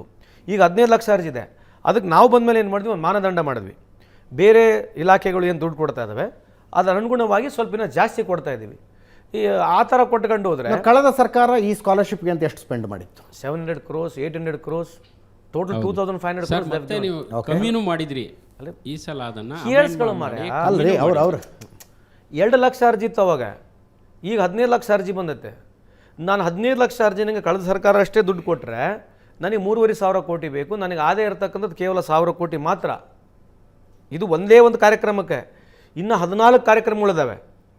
ಕೇವಲ ಸ್ಕಾಲರ್ಶಿಪ್ಪಿಗೆ ಮಾತ್ರ ನನಗೆ 3,500 ಕೋಟಿ ಬೇಕು. ಬರೀ 2 ಲಕ್ಷ ಜನಕ್ಕೆ ನಾನು ಮುಂದೆ ಪೆನ್ಷನ್ ಕೊಟ್ಟರೆ ಅದಕ್ಕೆ 700 ಕೋಟಿ ಬೇಕು. ಆದಾಯ ಇರತಕ್ಕಂಥದ್ದು ಕೇವಲ 1,000 ಕೋಟಿ ಮಾತ್ರ. ಇದರಲ್ಲಿ ಈಗ ಉಳಿದಿರ್ತಕ್ಕಂಥ ದುಡ್ಡು 6,500 ಕೋಟಿ. ನಾನು ಆ ಪದ್ಧತಿಯಲ್ಲಿ ದುಡ್ಡು ಕೊಟ್ಟರೆ 2 ವರ್ಷದಲ್ಲಿ ಬೋರ್ಡ್ ಕ್ಲೋಸ್ ಮಾಡಬೇಕು. ಇದಿರ್ತಕ್ಕಂಥ ಸಮಸ್ಯೆ. ಅದಕ್ಕೇನು ಮಾಡ್ತಾ ಇದ್ದೀವಿ, ಒಂದು ಆದಾಯ ಜಾಸ್ತಿ ಆಗಬೇಕಂಥೇಳಿ ಜಿಯೋ ಮ್ಯಾಪಿಂಗ್ ಸಿಸ್ಟಮ್ ತರ್ತಾ ಇದ್ದೀವಿ. ಇನ್ನು ಮುಂದುಗಡೆ ಯಾವುದೇ ಹೊಸ ಬಿಲ್ಡಿಂಗ್ ಆಗ್ತಾಯಿದ್ರೆ ಆಟೋಮೆಟಿಕ್ ನಮಗೆ ದುಡ್ಡು ಬರೋಂಗೆ ಆಗುತ್ತೆ, ಸೋರಿಕೆ ಕಮ್ಮಿ ಆಗುತ್ತೆ. ಒಂದು. ಎರಡನೇದು, ಹಿಂದುಗಡೆ 2007 ಇಲ್ಲಿವರೆಗೆ ಯಾವ್ಯಾವ ಬಿಲ್ಡಿಂಗ್ಗಳು ನಮಗೆ ದುಡ್ಡು ಕೊಡಲಿಲ್ಲ, ಅದ್ರ ಬಗ್ಗೆ ಒಂದು ರಿಹರ್ಸಲ್ ಮಾಡಲಿಕ್ಕೆ, ಅದ್ರ ಬಗ್ಗೆ ಒಂದು ರೀಕನ್ಸಲ್ಮೆಂಟ್ ಮಾಡಲಿಕ್ಕೆ ಪ್ರಾರಂಭ ಮಾಡಿದ್ದೀವಿ. ಈಗ ಇನ್ನೊಂದು ವರ್ಷ ಆದಮೇಲೆ ಬಹುತೇಕ ನಮಗೆ ರೆವೆನ್ಯೂ ಒಂದು 2,500 3 ಸಾವಿರ ಕೋಟಿ ಆಗ್ತಕ್ಕಂಥ ಸಾಧ್ಯತೆ ಇದೆ. ಅದ್ರ ಜೊತೆಗೆ ಈ ಬೋಗಸ್ ಕಾರ್ಡ್ನ ತೆಗಿತಾ ಇದ್ದೀವಿ. ಇನ್ನು ಮುಂದುಗಡೆ ಬರ್ತಕ್ಕಂಥ ದಿನಗಳಲ್ಲಿ ಯಾರೊಬ್ಬರನ್ನ ಕಾರ್ಡ್ ರಿನಿವಲ್ ಮಾಡಬೇಕಂದ್ರೆ ಒಂದು ಪ್ರೊಸೀಜರ್ ಸೆಟ್ ಮಾಡ್ತಾ ಇದ್ದೀವಿ. ಇನ್ನು ಮುಂದುಗಡೆ ಕೂಡ ಆನ್ಲೈನೇ, ಅವ್ನು ಯಾವನು ನಮ್ಮ ಕನ್ಸ್ಟ್ರಕ್ಷನ್ ಲೇಬರ್ ಅದನ್ನೇ, ಅವ್ನು ಎಲ್ಲಿ ಕೆಲಸ ಮಾಡಿದಾನೆ ಎಲ್ಲಿಲ್ಲ, ಆನ್ಲೈನ್ ಸಿಸ್ಟಮ್ ನಮಗೆ ಬರೋಂಗೆ ಒಂದು ಸಿಸ್ಟಮ್ ತರ್ತಾ ಇದ್ದೀವಿ. ಇನ್ನೊಂದು ವರ್ಷ ಅಡಿಯಲ್ಲಿ ಬಹುತೇಕ ಇದಕ್ಕೊಂದು ಸಮಸ್ಯೆಗೆ ಖಂಡಿತವಾಗಿ ಪರಿಹಾರ ಬಗೆಹರ್ತೀವಿ. ನೀವು ಕೇಳ್ತಕ್ಕಂಥ ಪ್ರಶ್ನೆ, ಇನ್ನೂ ಎಷ್ಟು ಅರ್ಜಿ ಬಂದು ಕೂಡ ದುಡ್ಡು ಕೊಡ್ತೀವಿ, ಬಟ್ ಅಷ್ಟು ದೊಡ್ಡ ಪ್ರಮಾಣಕ್ಕೆ ದುಡ್ಡು ಕೊಡೋಕ್ಕೆ ಬರೋದಿಲ್ಲ. ಈ ಲೋಕಸಭೆ ಚುನಾವಣೆ ಏನು ಬರ್ತಾ ಇದೆ, ಇದರಲ್ಲಿ BJP ಮತ್ತು ಅದರ ಎಕೋಸಿಸ್ಟಮ್, ಆ ಎಕೋಸಿಸ್ಟಮ್ ಈ ಸಮಾಜವನ್ನು ತೀರಾ ನಾನು ಟೆರರಿಸಮ್ ಅಂತಲೇ ಹೇಳಕ್ಕೆ ಬಯಸ್ತೀನಿ. ಆ ರೀತಿಯ ಚರ್ಚೆಗಳನ್ನು ಎತ್ಕೊಳ್ತಾ ಇದ್ದಾರೆ. ಫಾರ್ ಎಕ್ಸಾಂಪಲ್ ಇವರು ನಮ್ಮ ಈಶ್ವರಪ್ಪನವರು, ಪ್ರಭಾಕರ್ ಭಟ್ರು, ಇನ್ಯಾರೋ ಜಗದೀಶ್ ಕಾರಂತರು, ಹೀಗೆ ಇವ್ರನ್ನೆಲ್ಲರನ್ನೂ ಒಂದು ಅಂದರೆ ಈ ನಮ್ಮ ಏನು ಅಲ್ಲಲ್ಲ ಒಳ ಹಾಕಕ್ಕೆ ಅವ್ರನ್ನ ಕಂಟ್ರೋಲ್ ಮಾಡಿ ಈ ಸಮಾಜ ಸ್ವಾಸ್ಥ್ಯವಾಗಿ ನಾವು ಅಡ್ಮಿನಿಸ್ಟ್ರೇಷನ್ ಬಗ್ಗೆ ಚರ್ಚೆಗಳಾಗಲಿ, ಬಟ್ ಇಂಥವ್ರನ್ನ ಕಾನೂನು ಮುಖಾಂತರ ಕಂಟ್ರೋಲ್ ಮಾಡೋದಕ್ಕೆ ನಮ್ಮ ಸರ್ಕಾರ ಫೇಲ್ ಆಗಿದೆ ಅಂತ ನನ್ನ ಇಲ್ಲ. ನೀವು ಫೇಲ್ ಆಗಿದೆ ಅಂತ ಏನಿಲ್ಲ. ಬೇಕಾದ್ರೆ ನೀವು ಬೇಕಾದ್ರೆ ನೋಡಿ FIR ಅಂತೂ ಆಗಿರುತ್ತೆ. FIR ಆದ ತಕ್ಷಣ ಏನಾಗಿರುತ್ತೆ, ಟೆಕ್ನಿಕಲಿ ಕೋರ್ಟ್ ಮರಿ ಹೋಗಿರ್ತಾರೆ, ಬೇಲ್ ತೊಗೊಂಡಿರ್ತಾರೆ. ಅದು ಸಹಜವಾಗಿ ಎಲ್ಲರೂ ಮಾಡ್ತಾರೆ. ನಮ್ಮ ಮೇಲೆ ಎಫ್ ಐ ಆರ್ ಆಗಲಿ, ಪ್ರೊಸೀಜರ್ ಪ್ರಕಾರ ಸರ್ಕಾರ ಅಂತೂ ಖಂಡಿತವಾಗಿ ಎಫ್ ಐ ಆರ್ ಮಾಡಿದ್ದಾರೆ ಕೂಡ ಇದ್ರ ಬಗ್ಗೆ ಚರ್ಚೆನೂ ಆಗಿದೆ, ನನ್ನ ಪ್ರಕಾರ ಮಾಡಿದ್ದಾರೆ. ಸೊ ನಿಮ್ಮ ಮಾಹಿತಿಗೆ ಸರ್ಕಾರ ಆ್ಯಕ್ಟ್ ಮಾಡಿಲ್ಲ ಅಥವಾ ಸರ್ಕಾರ ಇಂಥವ್ರನ್ನ ಕಡಿವಾಣ ಹಾಕೋದಿಲ್ಲ ಅಂತೇನಲ್ಲ. ರೂಲ್ ಪ್ರಕಾರ, ಪ್ರೊಸೀಜರ್ ಪ್ರಕಾರ, ಐ ಪಿ ರೂಲ್ಸ್ ಪ್ರಕಾರ ಏನಾಗಬೇಕು ಅದು ಖಂಡಿತವಾಗಿ ಅಲ್ಲಿ ಆ ಸೆಕ್ಷನ್ಸ್ಗಳು ಯಾವ ಆಗಬೇಕು ಹಾಕಿರ್ತೀವಿ, ಅದು ಡೆಫಿನೆಟ್ಲಿ ತೊಗೊಂಡಿರ್ತಾರೆ. ಇನ್ನೊಂದೇನಾಗಿದೆ, ಇತ್ತೀಚಿನ ದಿನಮಾನಗಳಲ್ಲಿ ಈ ಚುನಾವಣೆ ಬಂದಾಗ ಈ ಥರ ಮಾತನಾಡ್ತಕ್ಕಂಥದ್ದು ಪೊಲಿಟಿಕಲ್ ಪಾರ್ಟಿಗಳು ಕೆಲವರಿಗೆ ಇದು ಈ ಥರ ಮಾತಾಡಿದ್ರೆ ಅವ್ರಿಗೆ ಭಾಳ ಗೇನ್ ಸಿಗ್ತಕ್ಕಂಥ ಮಾತಾಡ್ತಾರೆ. ಸೊ ನಮ್ಮ ಸರ್ಕಾರ ಇಂಥವ್ರು ಯಾರೇ ಇರಲಿ ಡೆಫಿನೆಟ್ಲಿ ಕ್ರಮ ತೊಗೊಂಡಿದೆ, ಮುಂದೆನೂ ತೊಗೊಳ್ತೀವಿ. ಅದ್ರ ಬಗ್ಗೆ ಯು ಬಿ ಲೀಸ್ಟ್ ಅಶ್ಯೂರ್ಡ್. ಸರ್ವೆಗಳು ಬಂದು ಸಂತೋಷ್ ಲಾಡ್ ಅವರೇ, ನಾನು ನ್ಯಾಷನಲ್ ಲೆವೆಲ್ಗೆ ಆಮೇಲೆ ಬರ್ತೀನಿ. ಕರ್ನಾಟಕದಲ್ಲಿ ಒಂದು ಸರ್ವೆ ಹೇಳುತ್ತೆ ಕಾಂಗ್ರೆಸ್ 4, ಇನ್ನೊಂದು ಸರ್ವೆ ಹೇಳುತ್ತೆ ಕಾಂಗ್ರೆಸ್ 5 ಅಂತ. ಸಿಂಗಲ್ ಡಿಜಿಟ್ ನಂಬರ್ಸ್ ಕೊಡ್ತಾ ಇದ್ದಾರೆ. ಏನನ್ಸುತ್ತೆ ಇದು ನೋಡಿದ್ರೆ? ಇಲ್ಲ, ನಾನು ಈ ಸರ್ವೆಗಳು ಯಾವ ಬೇಸಿಸ್ ಮೇಲೆ ಮಾಡಿದರೆ ಏನೋ ಗೊತ್ತಿಲ್ಲ. ಒಂದು, ನೀವೇನೇ ಮಾಡಿದ್ರು ಈ ದೇಶದ ರಾಜಕಾರಣದಲ್ಲಿ ಜಾತಿ ವ್ಯವಸ್ಥೆ ಇದ್ದೇ ಇದೆ, ಅದನ್ನು ನಾವು ಒಪ್ಪಬೇಕು, ನೀವು ಒಪ್ಪಬೇಕು. ಈಗೇನು ಅವ್ರದ್ದು ಒಂದೇ ಒಂದು ಫ್ಯಾಕ್ಟು, ಬಿ ಜೆ ಪಿಯವ್ರದ್ದು ಒಂದೇ ಒಂದು ಫ್ಯಾಕ್ಟ್ ಈಗ ಇರ್ತಕ್ಕಂಥ ಏನಂತಂದರೆ, they are thinking that Rama ಮಂದಿರ ಮಾಡಿಬಿಟ್ಟಿವಿ ಅನ್ನೋದು ಒಂದು ಭಾಳ ದೊಡ್ಡ ಅವ್ರ ತಲೆಯಲ್ಲಿದೆ. ರಾಮ ನಮ್ಮೆಲ್ಲರಿಗೂ ದೇವ್ರದಾನೆ. ಈ ದೇಶದಲ್ಲಿ ಸಿಖ್ರಿಗೂ ರಾಮ ದೇವರು, ಮುಸಲ್ಮಾನರಿಗೂ ದೇವರು, ನಿಮ್ಮ ಜೈನರಿಗೂ ದೇವರು, ಎಲ್ಲರಿಗೂ ದೇವ್ರೆ. ದೇವ್ರನ್ನ ಇಂಥವ್ರನ್ನೇ ದೇವರು, ಅಂಥವ್ರನ್ನೇ you can make anybody god. So ರಾಮನ ಬಗ್ಗೆ ಡಿಸ್ಪ್ಯೂಟ್ ಇಲ್ಲ ನಮಗೆ. ಬಟ್ ಇವ್ರೇನಂತಂದರೆ ಹೆಂಗೆ ಬಿಂಬಿಸ್ತಾ ಇದ್ದಾರೆ ಅಂತಂದರೆ ಸರ್, ಒಂದು, they always say that Congress ಅಂದರೆ ಮುಸ್ಲಿಮಿಗೇ ಸೀಮಿತ ಇರತಕ್ಕಂಥ ಪಾರ್ಟಿ ಅಂತಕ್ಕಂಥದ್ದು ತೋರಿಸ್ಕೊಂತಾನೆ ಬಂದಿದ್ದಾರೆ. ಅವರು ರೇಡ್ ಮಾಡ್ತಿರೋದು ಇದ್ರ ಮೇಲೆ. ಓಕೆ, ಏನೋ ರಾಮ ಮಂದಿರ ಕಟ್ಬಿಟ್ಟಿದ್ದೀವಿ, ಇಡೀ ದೇಶದವ್ರು ಓಟ್ ಹಾಕ್ತಕ್ಕಂಥ ರೇಡ್ ಮಾಡ್ತಿದ್ದಾರೆ. ಬಟ್ ನನಗೆ ಈಗಿನ ಕಾಲದ 10 ವರ್ಷದ ಏನು ಯಂಗರ್ ಜನ್ರೇಷನ್ಸ್ ಬದಲಾವಣೆ ಆಗಿದ್ದಾರೆ, ಅವರು ಡೆಫಿನೆಟ್ಲಿ ಅರ್ಥ ಮಾಡ್ಕೊಳ್ತಾರೆ. ಓಕೆ. ಸೊ ನಾವು ಈ 10 ವರ್ಷದ ಫೇಲ್ಯೂರ್ಗಳು ಏನು ಬಿ ಜೆ ಪಿ ಇದೆ, ಆದಷ್ಟು ಜನರಿಗೆ ಹತ್ರ ಹೋಗ್ಲಿಕ್ಕೆ ಒಂದು ಪ್ರಯತ್ನವನ್ನು ಮಾಡ್ತೀವಿ. ಜಾತಿ ವ್ಯವಸ್ಥೆ ಕೂಡ ನೋಡ್ತಾ ಇದ್ದಾರೆ. They are thinking that they will ride over Hinduism, Hindu ಓಟ್ಗಳ ಬಗ್ಗೆ ಅವ್ರು ಕಾನ್ಸಂಟ್ರೇಟ್ ಮಾಡ್ತಿದ್ದಾರೆ. ಬರೀ ಹಿಂದೂ ಮತಗಳಿಂದನೇ ಎಲ್ಲ ಹಿಂದೂಗಳು ಅವ್ರಿಗೆ ಆಗ್ತಾರೆ ಅಂತಕ್ಕಂಥ ಅವ್ರ ವಾದ ಏನಿದೆ, ಅದು ಆಗ್ಲಿಕ್ಕಿಲ್ಲ. ಸೊ ಡೆಫಿನೆಟ್ಲಿ ಅವ್ರೇನು ಸ್ಟ್ರಾಟಜಿ ಹೇಳಿದ್ದಾರೆ ಆ ಸ್ಟ್ರಾಟಜಿ ಆಗ್ಲಿಕ್ಕೆ according to me at least we should have at least 16 to 18 seats ಬರ್ಬೋದು ಅಂತ ನನ್ನ ಕ್ಯಾಲ್ಕುಲೇಷನ್. 16 ರಿಂದ 18 ಸ್ಥಾನಗಳು. ಓಕೆ, ನ್ಯಾಷನಲ್ ಲೆವೆಲಲ್ಲಿ ಏನಾಗುತ್ತೆ? ನ್ಯಾಷನಲ್ ಲೆವೆಲಲ್ಲಿ ಅವ್ರೇನು ಪ್ರೊಜೆಕ್ಟ್ ಮಾಡ್ಕೊಂಡು 370 ಸೀಟ್ಸ್ ಅಂತ ತೋರಿಸ್ತಾ ಇದ್ದಾರೆ. ತೋರಿಸ್ತಿಲ್ಲ, ಅವರು ಹೇಳ್ತಾರೆ 370 ನಾವು ಸಿಂಗಲ್ ಹ್ಯಾಂಡೆಡ್ ಆಗಿ ಬರ್ತೀವಿ. ಸಿಂಗಲ್ ಹ್ಯಾಂಡೆಡ್ ಮೀಡಿಯಾದಲ್ಲಿ ನೋಡ್ತಾ ಇದ್ದೆ ನಾನು. ಕಷ್ಟ ಇದೆ ಸರ್ ಅವರಿಗೆ, ಯಾಕಂದ್ರೆ ಸೌತ್ನಲ್ಲಿ ಅವ್ರ ಪ್ರೆಸೆನ್ಸ್ ಇಲ್ಲ. They are riding only on Bihar, UP, especially UP, Chhattisgarh, Rajasthan, Gujarat, Madhya Pradesh and UP. ಇವೇ ಅವ್ರ 4 ಸ್ಟೇಟ್ ಸ್ಟ್ರೆಂತ್ ಇದೆ. ಈ 4 ಸ್ಟೇಟ್ನಲ್ಲಿ ಎಲ್ಲೇ ಹೆಚ್ಚು ಕಮ್ಮಿ ಆದರೆ they are out of power only. ಎಲ್ಲಿ ಹೆಚ್ಚು ಕಡಿಮೆ ಆಗಬಹುದು? ಯಾಕೆ ಹೆಚ್ಚು ಕಡಿಮೆ? UP ಆಗುತ್ತೆ ನನ್ನ ಪ್ರಕಾರ. ಸೆಲ್ ಟಫ್ ಫೈಟ್ ಕೊಡುತ್ತೆ. ಅಲ್ಲ, ನಾವು ಕೆಲವು ಜಾಗದಲ್ಲಿ ನಮ್ಮ ಪ್ರೆಸೆನ್ಸ್ ಇಲ್ಲ. ಹೌದು, ಗುಜರಾತ್ನಲ್ಲಿ ನಾವು ಪ್ರೆಸೆನ್ಸ್ ಇದ್ರೂ ಕೂಡ most of the time we lost parliament, we have to accept it. We may have a percentage of vote ಇದ್ರೂ ಕೂಡ ನಮಗೆ ನ್ಯೂಮರಿಕಲಿ ಯಾವತ್ತು ನಂಬರ್ಸ್ ಕನ್ವರ್ಟ್ ಆಗಿಲ್ಲ. ಹೌದು, even in Rajasthan also numerical number whence you lost in power ನಮಗೆ convert ಆಗಿಲ್ಲ. ಅವ್ರು 51 power. So 51 ಅವ್ರು ಗೆದ್ದಿದ್ದಾರೆ ಅಲ್ಲಿ. MP ಅದೇ ರೀತಿ. ಮತ್ತು again we have lost elections. ನನ್ನ ಪ್ರಕಾರ UP would be biggest challenge for them this time to get more number of seats. So ಅದೇ ರೀತಿಯಾಗಿ ಬೇರೆ ನಾರ್ತ್ ಈಸ್ಟ್ ಸ್ಟೇಟ್ಸ್ಗಳಲ್ಲಿ I think they will be minus. Maharashtra they will be minus very badly. So ಇದರಲ್ಲಿ ನೋಡ್ತಾ ಇದ್ರೆ I don't think so they will have ಅವರ minus ಅನ್ನ ನೀವು ಪ್ಲಸ್ ಮಾಡ್ಕೊಳ್ಳೋದಕ್ಕೆ ಏನಿದೆ? ಆಗುತ್ತೆ. ಆಟೋಮೆಟಿಕ್ಲಿ ಒಂದು ಮೈತ್ರಿ ಅಂತ ಮಾಡಿದ್ವಿ INDI, ಅದ್ರಲ್ಲಿ ಒಬ್ರು ಇರ್ತಾರೆ, ಒಬ್ರು ಇರೋದಿಲ್ಲ. ಹಂಗೆ ಸರ್, ಅದು ಯಾವಾಗ ಗೊತ್ತಾ, when you are powerful everything works for you. There is a saying when nothing succeeds like success. So ಒಬ್ಬ ಸಕ್ಸಸ್ಫುಲ್ ಪರ್ಸನ್ಗೆ ಇನ್ನೊಬ್ಬನಿಗೆ ಯಾವನಿಗೆ ಕಂಪೇರ್ ಮಾಡಿದಾಗ ಅವ್ನ ಫೇಲಿಯರ್ಸೇ ಜಾಸ್ತಿ ಕಾಣ್ತವೆ. ಅದು ಕಾಮನ್. ಅದು ಈಗ ನಿಮ್ಮ 2 ಮಕ್ಕಳು ಇರ್ತಾರೆ, ಒಂದು ಮಗ ಶಾಣೆ ಅದಾನೆ, ಅವ್ನಿಗೆ ಇನ್ನೊಬ್ಬರು ಕಂಪೇರ್ ಮಾಡ್ತಾನೆ ಇರ್ತಾರೆ, ಎವರ್ ಎಂಡಿಂಗ್ ಅದು. So that's all life. ಯಾರಿಗೆ ಕರಿತಿದ್ದೀರಿ ಅಂತ ಅಲ್ಲ ಈಗ ಅಲ್ಲ, ವೆರಿ ಗುಡ್, ಒಂದು ನಿಮಿಷ, ವೆರಿ ಗುಡ್. ದಡ್ಡ ಮಗನಂತ ಯಾರೇ ಕರಿತೀವಿ ಗೊತ್ತಾ, ಅವನು ಹಾರ್ಟ್ಫುಲಿ ಚೆನ್ನಾಗದಾನೆ, ಓಕೆ, ಕನ್ನಿಂಗ್ ಇಲ್ಲ ಅವನು. ಓಕೆ, ನೀವು ದಡ್ಡ ಮಗ ಯಾರಿಗೆ ಕರಿಕತ್ತಿರಲ್ಲ, ಅವನು ಕನ್ನಿಂಗ್ ಇಲ್ಲ, ಅವನು ಕನ್ನಿಂಗ್ ಇಲ್ಲ. ಕೆಲವು 2 ಮಕ್ಕಳದಾಗ ಒಬ್ಬ ಮಗ ಕನ್ನಿಂಗ್ ಇರ್ಬೋದು, ಕನ್ನಿಂಗ್ ಮಗ ನೀವು ಶಾಣೆ ಅಂತ ಕರಿಬೋದು.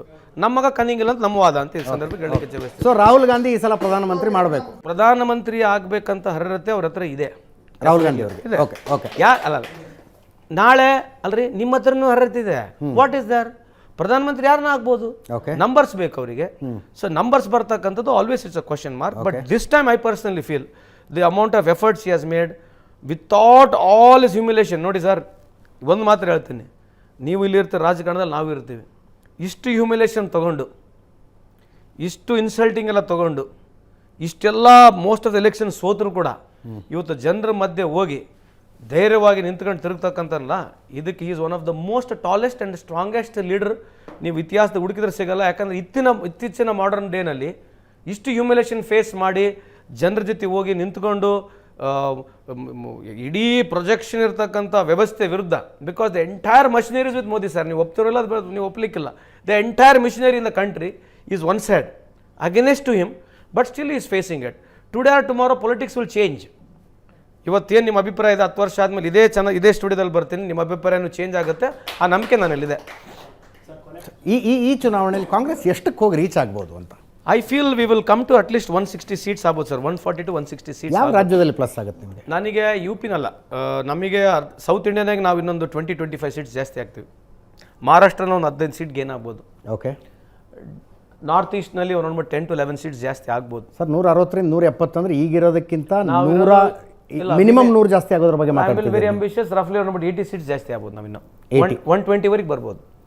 ಸಿದ್ದರಾಮಯ್ಯನವರು 5 ವರ್ಷ ಮುಖ್ಯಮಂತ್ರಿಯಾಗಿ ಮುಂದುವರಿತಾರೆ? ಖಂಡಿತವಾಗಿ ಹೊರಿತಾರೆ. ಅವರೇ ಮುಖ್ಯಮಂತ್ರಿ. ದಟ್ಸ್ ದ ಮ್ಯಾಂಡೇಟ್ ಸಿಕ್ಕಿದೆ. ಓಕೆ. ಬೈ ಚಾನ್ಸ್ ಬದಲಾವಣೆ ನೀನು ಆಗ್ಬೇಕನ್ನಾಗಿದ್ರೆ ಅದು ನಾವ್ಯಾರು ಮಾಡೋಕ್ಕಾಗಲ್ಲ, ಹೈಕಮಾಂಡೇ ಮಾಡಬೇಕು. ಸೊ ನನ್ನ ಪ್ರಕಾರ 5 ವರ್ಷ ಖಂಡಿತವಾಗಿ ಅವರು ಹೊರಿತಾರೆ, ನನ್ನ ಪ್ರಕಾರ. ಓಕೆ. ಸಚಿವರುಗಳು ಲೋಕಸಭಾ ಚುನಾವಣೆಗೆ ನಿಂತ್ಕೊಳ್ಬೇಕು ಅಂತ ಹೈಕಮಾಂಡಿಂದ ಆದೇಶ ಇದೆಯಂತೆ, ಸಚಿವರುಗಳ ಮನಸ್ಸಿಲ್ಲ ಅಂತೆ ದಿನಾ ಸುದ್ದಿಗಳು. ಅಲ್ಲ, ನನಗಂತೂ ಹೈಕಮಾಂಡ್ನಿಂದ ಯಾವ ರೀತಿ ಬಂದಿಲ್ಲ. ಬೇರೆ ನಿಂತ್ಕೋತೀರಿ? ಅಲ್ಲ, ಬೇರೆ ಯಾರಿಗೆ ಬಂದಿದೆ ನನಗೆ ಗೊತ್ತಿಲ್ಲ. Okay. I don't know others. But ಬಂದರೆ ಇಫ್ ಹೈಕಮಾಂಡ್ ಇಸ್ ಟೆಲ್ಲಿಂಗ್, ಕೆಲವರು ಒಪ್ಕೋಬೋದು, ಕೆಲವರು ಒಪ್ಕೊಳ್ಳಾರಂಗೆ, it's their personal choice. Lok Sabha ಚುನಾವಣೆಯ ರಿಸಲ್ಟು ಮುಂದಿನ ಸಚಿವ ಸಂಪುಟ ಹೆಂಗಿರುತ್ತೆ ಅನ್ನೋದನ್ನು ಡಿಸೈಡ್ ಮಾಡುತ್ತೆ. Political changes any time it is possible, it happens. So ಆಗಲ್ಲ ಅಂತಲೂ ಹೇಳೋಕ್ಕಾಗಲ್ಲ, ಆಗುತ್ತಂತಲೂ ಹೇಳೋಕ್ಕಾಗಲ್ಲ. Could be, may not be. DK Shivakumar ಅವರ ಕನಸು ಈ ಟರ್ಮ್ ಕನಸಾಗೆ ಉಳಿಯತ್ತಾ? It's left to is destiny, because you always believe strongly in destiny. ಅವ್ರಿಗೆ ಆಸೆ ಇದೆ, ಇಲ್ಲ ಅಂತ ಹಣೆ ಬರದಲ್ಲಿ ಬರ್ತಿದ್ರು ಆಗ್ತಾರೆ ಬಿಡಿ ಅವ್ರು ಯಾವಾಗಲೂ ಹೇಳ್ತಾರೆ. ಕನ್ನಡದಲ್ಲಿ ಹೇಳಿದೆ ಅವ್ರು ಯಾವಾಗಲೂ ಹೇಳ್ತಾರೆ, ಅವ್ರ ಹಣೆ ಬರದಲ್ಲಿದ್ದರೆ ಯಾವಾಗಲೂ ಆಗ್ತಾರೆ ಅಂತ ಅವ್ರು ಹೇಳ್ತಾರೆ. ಈಗ ಈ ವಿಷಯದಲ್ಲಿ ನಾವೆಲ್ಲರೂ ಲಿಮಿಟೆಡ್ ಆಗಿಬಿಡ್ತೀವಿ. ಈ ವಿಷಯದಲ್ಲಿ ಯಾರು CM ಆಗ್ತಾರೆ ನೆಕ್ಸ್ಟು, ಯಾರೆಲ್ಲ ಈ 2.5 ವರ್ಷ ಪೀರಿಯಡ್ ಇವರಂತೆ ಅವರಂತೆ ಕೇಳ್ತಕ್ಕದಲ್ಲಿ ನಾವು ಯಾರೂ ಸಚಿವರಿಗಾಗಿರಲಿ, ಯಾರು ಶಾಸಕರಿಗೆ ಅದ್ರ ಬಗ್ಗೆ we don't have anything to say. It will be decided by high command. ನಿಮ್ಮ ಅಭಿಪ್ರಾಯ ಅಂತ ಒಂದು ಕೇಳ್ತಾರಲ್ವಾ? ಅಭಿಪ್ರಾಯ ಅಲ್ಲ, ಅವ್ರು ಕೇಳಿದಾಗ ಹೇಳ್ತೀವಿ. ಡೆಫಿನೆಟ್ಲಿ ಅವ್ರು ಕೇಳಿದಾಗ ಆ ಸಿಚುವೇಶನ್ಗೆ ಬಂದಾಗ ನಾವು ಅಲ್ಲಿ ಹೇಳ್ತೀವಿ. ನೀವು ಹೆಂಡತಿಗೆ 2,000 ಕೊಟ್ಟು ಗಂಡ ಬಿಯರ್ ಕುಡಿಯೋಕೆ ಹೋದಾಗ ಅವನ ಹತ್ರ ನೀವು 40 ರೂಪಾಯಿ ಜಾಸ್ತಿ ತಗೊಂಡ್ರೆ ಜಾಸ್ತಿ ತಗೋತೀರಿ. ಅವರ ಮಗುವಿಗೆ ಸ್ಕಾಲರ್ಶಿಪ್ ಬರ್ತಾಯಿತ್ತು, ಸ್ಕಾಲರ್ಶಿಪ್ ಕಡಿಮೆ ಕೊಡ್ತಾ ಇದ್ದೀರಿ. ಅವರೊಂದೇನೋ ಮನೆ ತಗೊಂಡು ರಿಜಿಸ್ಟ್ರೇಷನ್ ಮಾಡಿಸ್ಕೋಬೇಕು ಅಂತ ಹೋದರೆ ಮುಂಚೆ ಎಷ್ಟಿತ್ತು, ಈಗ ಎಷ್ಟು ಕೊಡಬೇಕು. ಆ ಗಿಫ್ಟ್ ಡೀಡ್ನಲ್ಲೂ ನೆನ್ನೆ ಯಾರೋ ಫೋನ್ ಮಾಡಿದ್ದಾರೆ ನನಗೆ, ಅದು ಕೂಡ ಡಬಲ್ ಆಗಿದೆ ಅಂತ. ನೀವು ಏನು ಕೊಟ್ಟಂಗಾಯ್ತು ಜನರಿಗೆ? ಅಂದರೆ ಒಂದು ಕಡೆಯಿಂದ ಕಿತ್ಕೊತೀರಿ, ಇನ್ನೊಂದು ಕಡೆ ಅದೇ ಕುಟುಂಬದಲ್ಲೇ ಗಂಡಿಂದ ಕಿತ್ಕೊಂಡು ಹೆಂಡತಿ ಕೊಡೋದು, ಆ ಮಕ್ಕಳಿಂದ ಕಿತ್ಕೊಂಡು ಹೆಂಡತಿ ಕೊಡೋದು. ಈಗ ಮೋದಿ ಡೈರೆಕ್ಟ್ ಬೆನಿಫಿಟ್ ಕೊಟ್ಟರೆ GST ಬಗ್ಗೆ ನೀವು ಮಾತಾಡೋದಿಲ್ಲ. ಹಿಂಗೆ ಕಿತ್ಕೊಂಡು ಹಂಗೆ ಕಿತ್ಕೊಂಡು ಅಲ್ಲ, ಮೊಸರು ಮೇಲೆ ಟ್ಯಾಕ್ಸ್ ಇದೆ, ತುಪ್ಪದ ಮೇಲೆ ಟ್ಯಾಕ್ಸ್ ಇದೆ, ಕರ್ಪೂರದ ಮೇಲೆ ಟ್ಯಾಕ್ಸ್ ಇದೆ, ಉದ್ದನ ಕಡ್ಡಿ ಮೇಲೆ ಟ್ಯಾಕ್ಸ್ ಇದೆ. ಇದು ಹೆಂಗೆ ಇಂಟರ್ಪ್ರೇಟ್ ಮಾಡ್ತಾರೆ ಹಂಗಿರ್ತದೆ ಮಜಾ. ಅಲ್ಲ, ಹೆಂಗಿರುತ್ತಂದರೆ for everything how you want interpret. ಕುಡಿಯೋದಕ್ಕೂ ನಾವು ಕೊಡೋದಕ್ಕೆ ಏನು ವ್ಯತ್ಯಾಸ? ಕುಡ್ದವನು ಕುಡಿತಾನೆ. ಸ್ವಲ್ಪ ತಡ್ರಿ ನಿಮಿಷ. ಕುಡಿಯೋನು ಸದಾ ಕಾಲ ಕುಡಿತಾನೆ. ಕಳೆದ 50 ವರ್ಷ ನೋಡ್ರಿ, ಇನ್ಕ್ರೀಸ್ ಆಫ್ ರೆವೆನ್ಯೂ ಟು ಯಾವುದು excess is there. Okay. Immaterial of whether you give freebies or not, that is there. So ಕುಡಿತಾನೆ. ನಾಳೆ ನಾವು ಇನ್ನು 2,000 ರೂಪಾಯಿ ಕೊಡಲಿದ್ರೇನು, ಆ ಹೆಣ್ಮಗಳು ಬಸ್ಸಿಗೆ ನಾವು ಈ 5 ಸ್ಕೀಮ್ ಮಾಡಿದ್ರೆ ಕೂಡ ಕುಡಿತಿದ್ರು. BJP ಸರ್ಕಾರದ್ದು ಕೊಡ್ತಾರೆ, ನಮ್ಮ ಸರ್ಕಾರದ್ದು ಕೊಡ್ತಾರೆ. ಓಕೆ. ಸೊ ಕುಡಿಯೋದಕ್ಕೂ ನಮ್ಮದಕ್ಕೆ ಯಾಕೆ ಲಿಂಕ್ ಮಾಡ್ತೀರಿ? ಅಲ್ರಿ, ನಾನು ಹೇಳೋದು ಈಗ ಮುಂಚೆ ಅವನ ಕುಡಿತದ ಬಜೆಟ್ ಒಂದು ತಿಂಗಳಿಗೆ 2,000 ಇತ್ತು ಅನ್ಕೊಳ್ಳಿ, ಈಗ 3,000 ಹೋಗ್ತಾ ಇದೆ. ಅಲ್ಲಿ ಕೇಳಿದ್ರೆ ನೀನು ಹೆಂಡತಿಗೆ 2,000 ಕೊಡ್ತಿದ್ದೀವಲ್ಲ ಅಲ್ಲ, ಅದಕ್ಕೆ ಹೇಳ್ತಿರೋದು. ಅವನು ದುಡ್ಡು ಹೆಂಡ್ತಿಲ್ಲ ತೊಗೊಳ್ಬಾರ್ದು ಅನ್ನೋದಕ್ಕೆ ಡೈರೆಕ್ಟಾಗಿ ಹೆಂಡ್ತಿಗೆ ದುಡ್ಡು ಕೊಡ್ತಿರೋದು. ಮೊದಲೇನಿತ್ತು ಅವನು ದುಡ್ಡು ಕೊಡ್ತಿದ್ದಲ್ಲ ಹೆಂಡ್ತಿಗೆ. ಹೆಂಗೆ ಇಂಟರ್ಪ್ರಿಟ್ ಮಾಡ್ತಾರೆ? ಅವನಿಗೆ ಹೆಂಗೆ ಬೇಕಾದಂಗೆ ಇಂಟರ್ಪ್ರಿಟ್ ಮಾಡ್ಬೋದು. ಈಗ ಇದು however you want to interpret. ಈಗ ನೀವು ಸ್ಮಾರ್ಟ್ ಇದ್ದೀರಿ, ನೀನು ಫಲೀಮ್ ನರಿಮನ್ ನೀವೇ, ರಾಮ್ ಜಟ್ಮಲೆನೂ ನೀವೇ. ನಿಮಗೆ ಯಾರನ್ನ ಕಲಿಸ್ಕೊಡ್ಬೋದು ಹೆಂಗೆ ವಾದ ಮಾಡ್ಬೇಕು ಹೆಂಗಿಲ್ಲ ಅಂತೇಳಿ. ಅದು ಅಜಿತ್ ಹನುಮಪ್ಪನವ್ರಿಗೆ ಯಾರನ್ನ ಕಲಿಸ್ಕೊಡ್ಬೋದು ಈ ಕರ್ನಾಟಕದಲ್ಲಿ. ಸೊ ಹೆಂಗೆ ಬೇಕಾದಂಗೆ ಮಾತಾಡ್ಬೋದು. ಈಗ ಇದು ಎಡಿಟ್ ಆಗುತ್ತೆ. ಎಸ್, ಇದು ಮಾತ್ರ ಎಡಿಟ್ ಆಗಬಾರ್ದು ದಯಮಾಡಿ. ಇದೊಂದು ಪ್ರಶ್ನೆ ನಾನು ಹೇಳಿದ್ರೆ ನಿಜ ಇದೆ.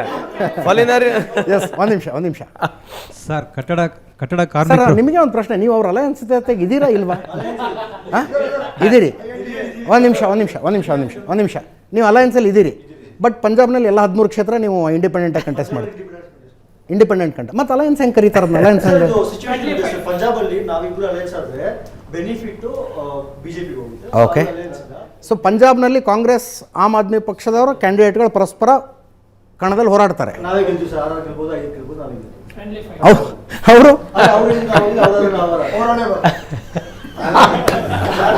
ಪಂಜಾಬಲ್ಲಿ ಏನು ಸಿಕ್ಕಿದೆ ಅದು ಕಾಂಗ್ರೆಸ್ ಮತ್ತೆ ಏ ವಿಷಯ.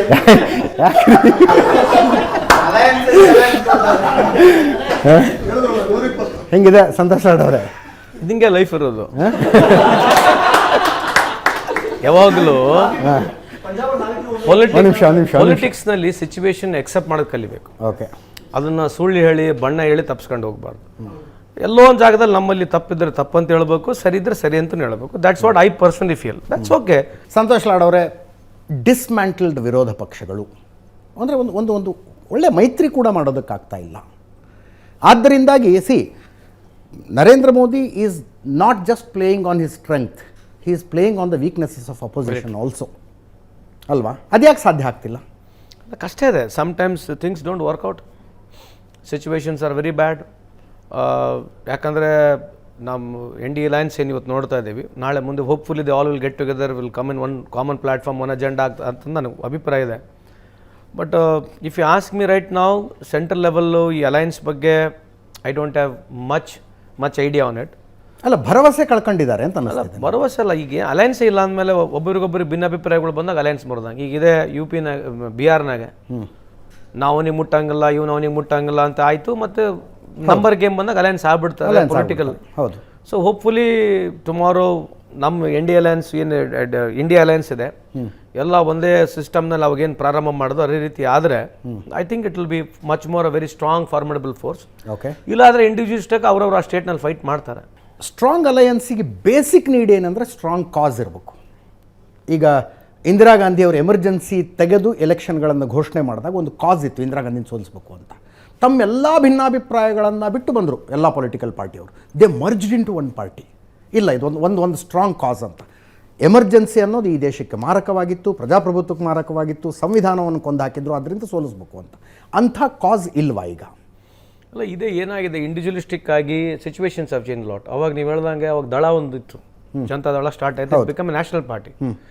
ಈಗೇನಾಯಿತು, ಆ ಥರ ನ್ಯಾಷನಲ್ ಪಾರ್ಟಿ ಆಗ್ತಕ್ಕಂಥ ಫಾರ್ಮ್ ಇಲ್ಲ. ಬಿಕಾಸ್ ಎವ್ರಿಬಡಿ ರೀಜ್ನಲ್ಲಿ ಅವ್ರ ಏರಿಯಾದಲ್ಲಿ ಸ್ಟ್ರಾಂಗ್ ಇದ್ದಾರೆ. ಲಾಲು ಅವರು ಬಿಹಾರ್ನಲ್ಲಿ ಸ್ಟ್ರಾಂಗ್ ಇದ್ದಾರೆ, ನಮ್ಮ ಸ್ಟ್ರಾಂಗೆಸ್ಟ್ ಅಲಯನ್ಸ್. SP ಅವರು ಅಲ್ಲಿ ಸ್ಟ್ರಾಂಗ್ ಇದ್ದಾರೆ. ಸೊ ನಾವು ರಾಜಸ್ಥಾನಲ್ಲಿ, ಗುಜರಾತ್ನಲ್ಲಿ we are ambition, but we are not getting numbers. So ಸುಮ್ಮನೆ ಉದಾಹರಣೆ ಕೊಡ್ತೀನಿ, ಹಂಗೇನಿಲ್ಲ. ಈಗ ನೀವು ಹ್ಯೂಮನ್ ಇಂಡೆಕ್ಸ್ನಾಗ ತೊಗೊಂಡ್ರೆ ಸುಮ್ಮನೆ ಜಸ್ಟ್ ಅಕಾಡೆಮಿಕ್ ಆಗಿ, I am not trying to blame, Gujarat is not in a great position in state. Gujarat is not in Jyoti Basu 5-6 time ಗೆದ್ದರು. Bengal is not in a great position. ನಾವು ಎಷ್ಟೇ ಹೊಡೆದಾಡ್ಕೊಂಡು ನಮ್ದು ಒಂದೊಂದು ಸರ್ಕಾರ ಚೇಂಜ್ ಆದರೆ south India only is far better in all human indexes. Literacy rate, education, development, ನಮ್ಮ entrepreneurship, this all debatable ಇದೆ. ಸೊ ಪೊಲಿಟಿಕಲ್ ರಿಸಲ್ಟಿಗೆ ಪರ್ಫಾರ್ಮೆನ್ಸಿಗೆ ನೀವು ಎಲ್ಲ ಕಟ್ಕೊಳಕ್ಕೆ ಹೋಗ್ಬೇಡ್ರಿ. ಪೊಲಿಟಿಕಲ್ PV ನರಸಿಂಹರಾವ್ ಭಾಳ ಅದ್ಭುತವಾದಂಥ ಚೇಂಜಸ್ ಮಾಡಿದ್ರು. ಮನಮೋಹನ್ ಸಿಂಗ್ರವ್ರು ಕೂಡ ಅದ್ಭುತವಾದಂಥ ಚೇಂಜಸ್ ಮಾಡಿದ್ರು. They are not popular. Just because is popular don't assume that everything is correct. Just because is ಮೀಕ್ don't think the everything is wrong. So that is the beauty of democracy. So ಇದು ಅರ್ಥ ಮಾಡ್ಕೊಳ್ಳೋದ್ರೊಳಗೆ game ಹೋಗ್ಬಿಡುತ್ತೆ ನಮ್ದು. ನಾನು ಮತ್ತೆ ನಮ್ಮ ಪ್ರಶ್ನೆಗೆ ಬರ್ತಾ ಇದ್ದೀನಿ.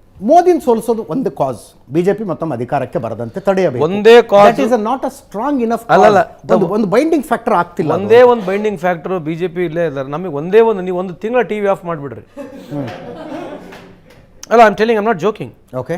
Because it has got a biggest impact. Okay. ಇಲ್ಲಿ ಚಾಲೆಂಜ್ ಇದೆ ನಮಗೂ. BJP ಸ್ನೇಹಿತರು ಇಲ್ಲಿದ್ದಾರೆ. If your leader is so popular, give us equal opportunity. If not, close the TV for 1 month. ಎಲ್ಲ ಕೆಲಸ ಮಾಡಿದ್ದೀರಿ. Just it's a question, don't take it negatively. Santosh Lad ಅವರು 2014 ಮೋದಿ ಪ್ರಧಾನಿಯಾಗಿದ್ದು, ಅದರ ನಂತರ ನಡೆದಂಥ ವಿಧಾನಸಭಾ ಚುನಾವಣೆಗಳನ್ನು ತಗೊಂಡ್ರೆ ರಾಜಸ್ಥಾನ ಸೋತರು, ಹೌದು, ಮಧ್ಯಪ್ರದೇಶ ಸೋತಿದ್ರು, ಹೌದು. ನರೇಂದ್ರ ಮೋದಿ ಲೋಕಸಭೆಯಲ್ಲಿ ತಮಗೆ ಓಟ್ಗಳನ್ನು ತಂದುಕೊಳ್ಳುವ ಕ್ಷಮತೆಯನ್ನು ಹೊಂದಿದಾರಲ್ಲ, ಆ ಕ್ಷಮತೆ ವಿಧಾನಸಭೆಗಳಲ್ಲಿ ತಮ್ಮ ಪಕ್ಷಕ್ಕೆ ತಂದುಕೊಡುವ ಕ್ಷಮತೆಗೆ ಹೋಲಿಸಿದರೆ ಅದು ಜಾಸ್ತಿ. ಕರ್ನಾಟಕದಲ್ಲಿ ಇಷ್ಟೆಲ್ಲ ಗಲ್ಲಿಗೂ ಮಾಡಿದ್ರಪ್ಪ.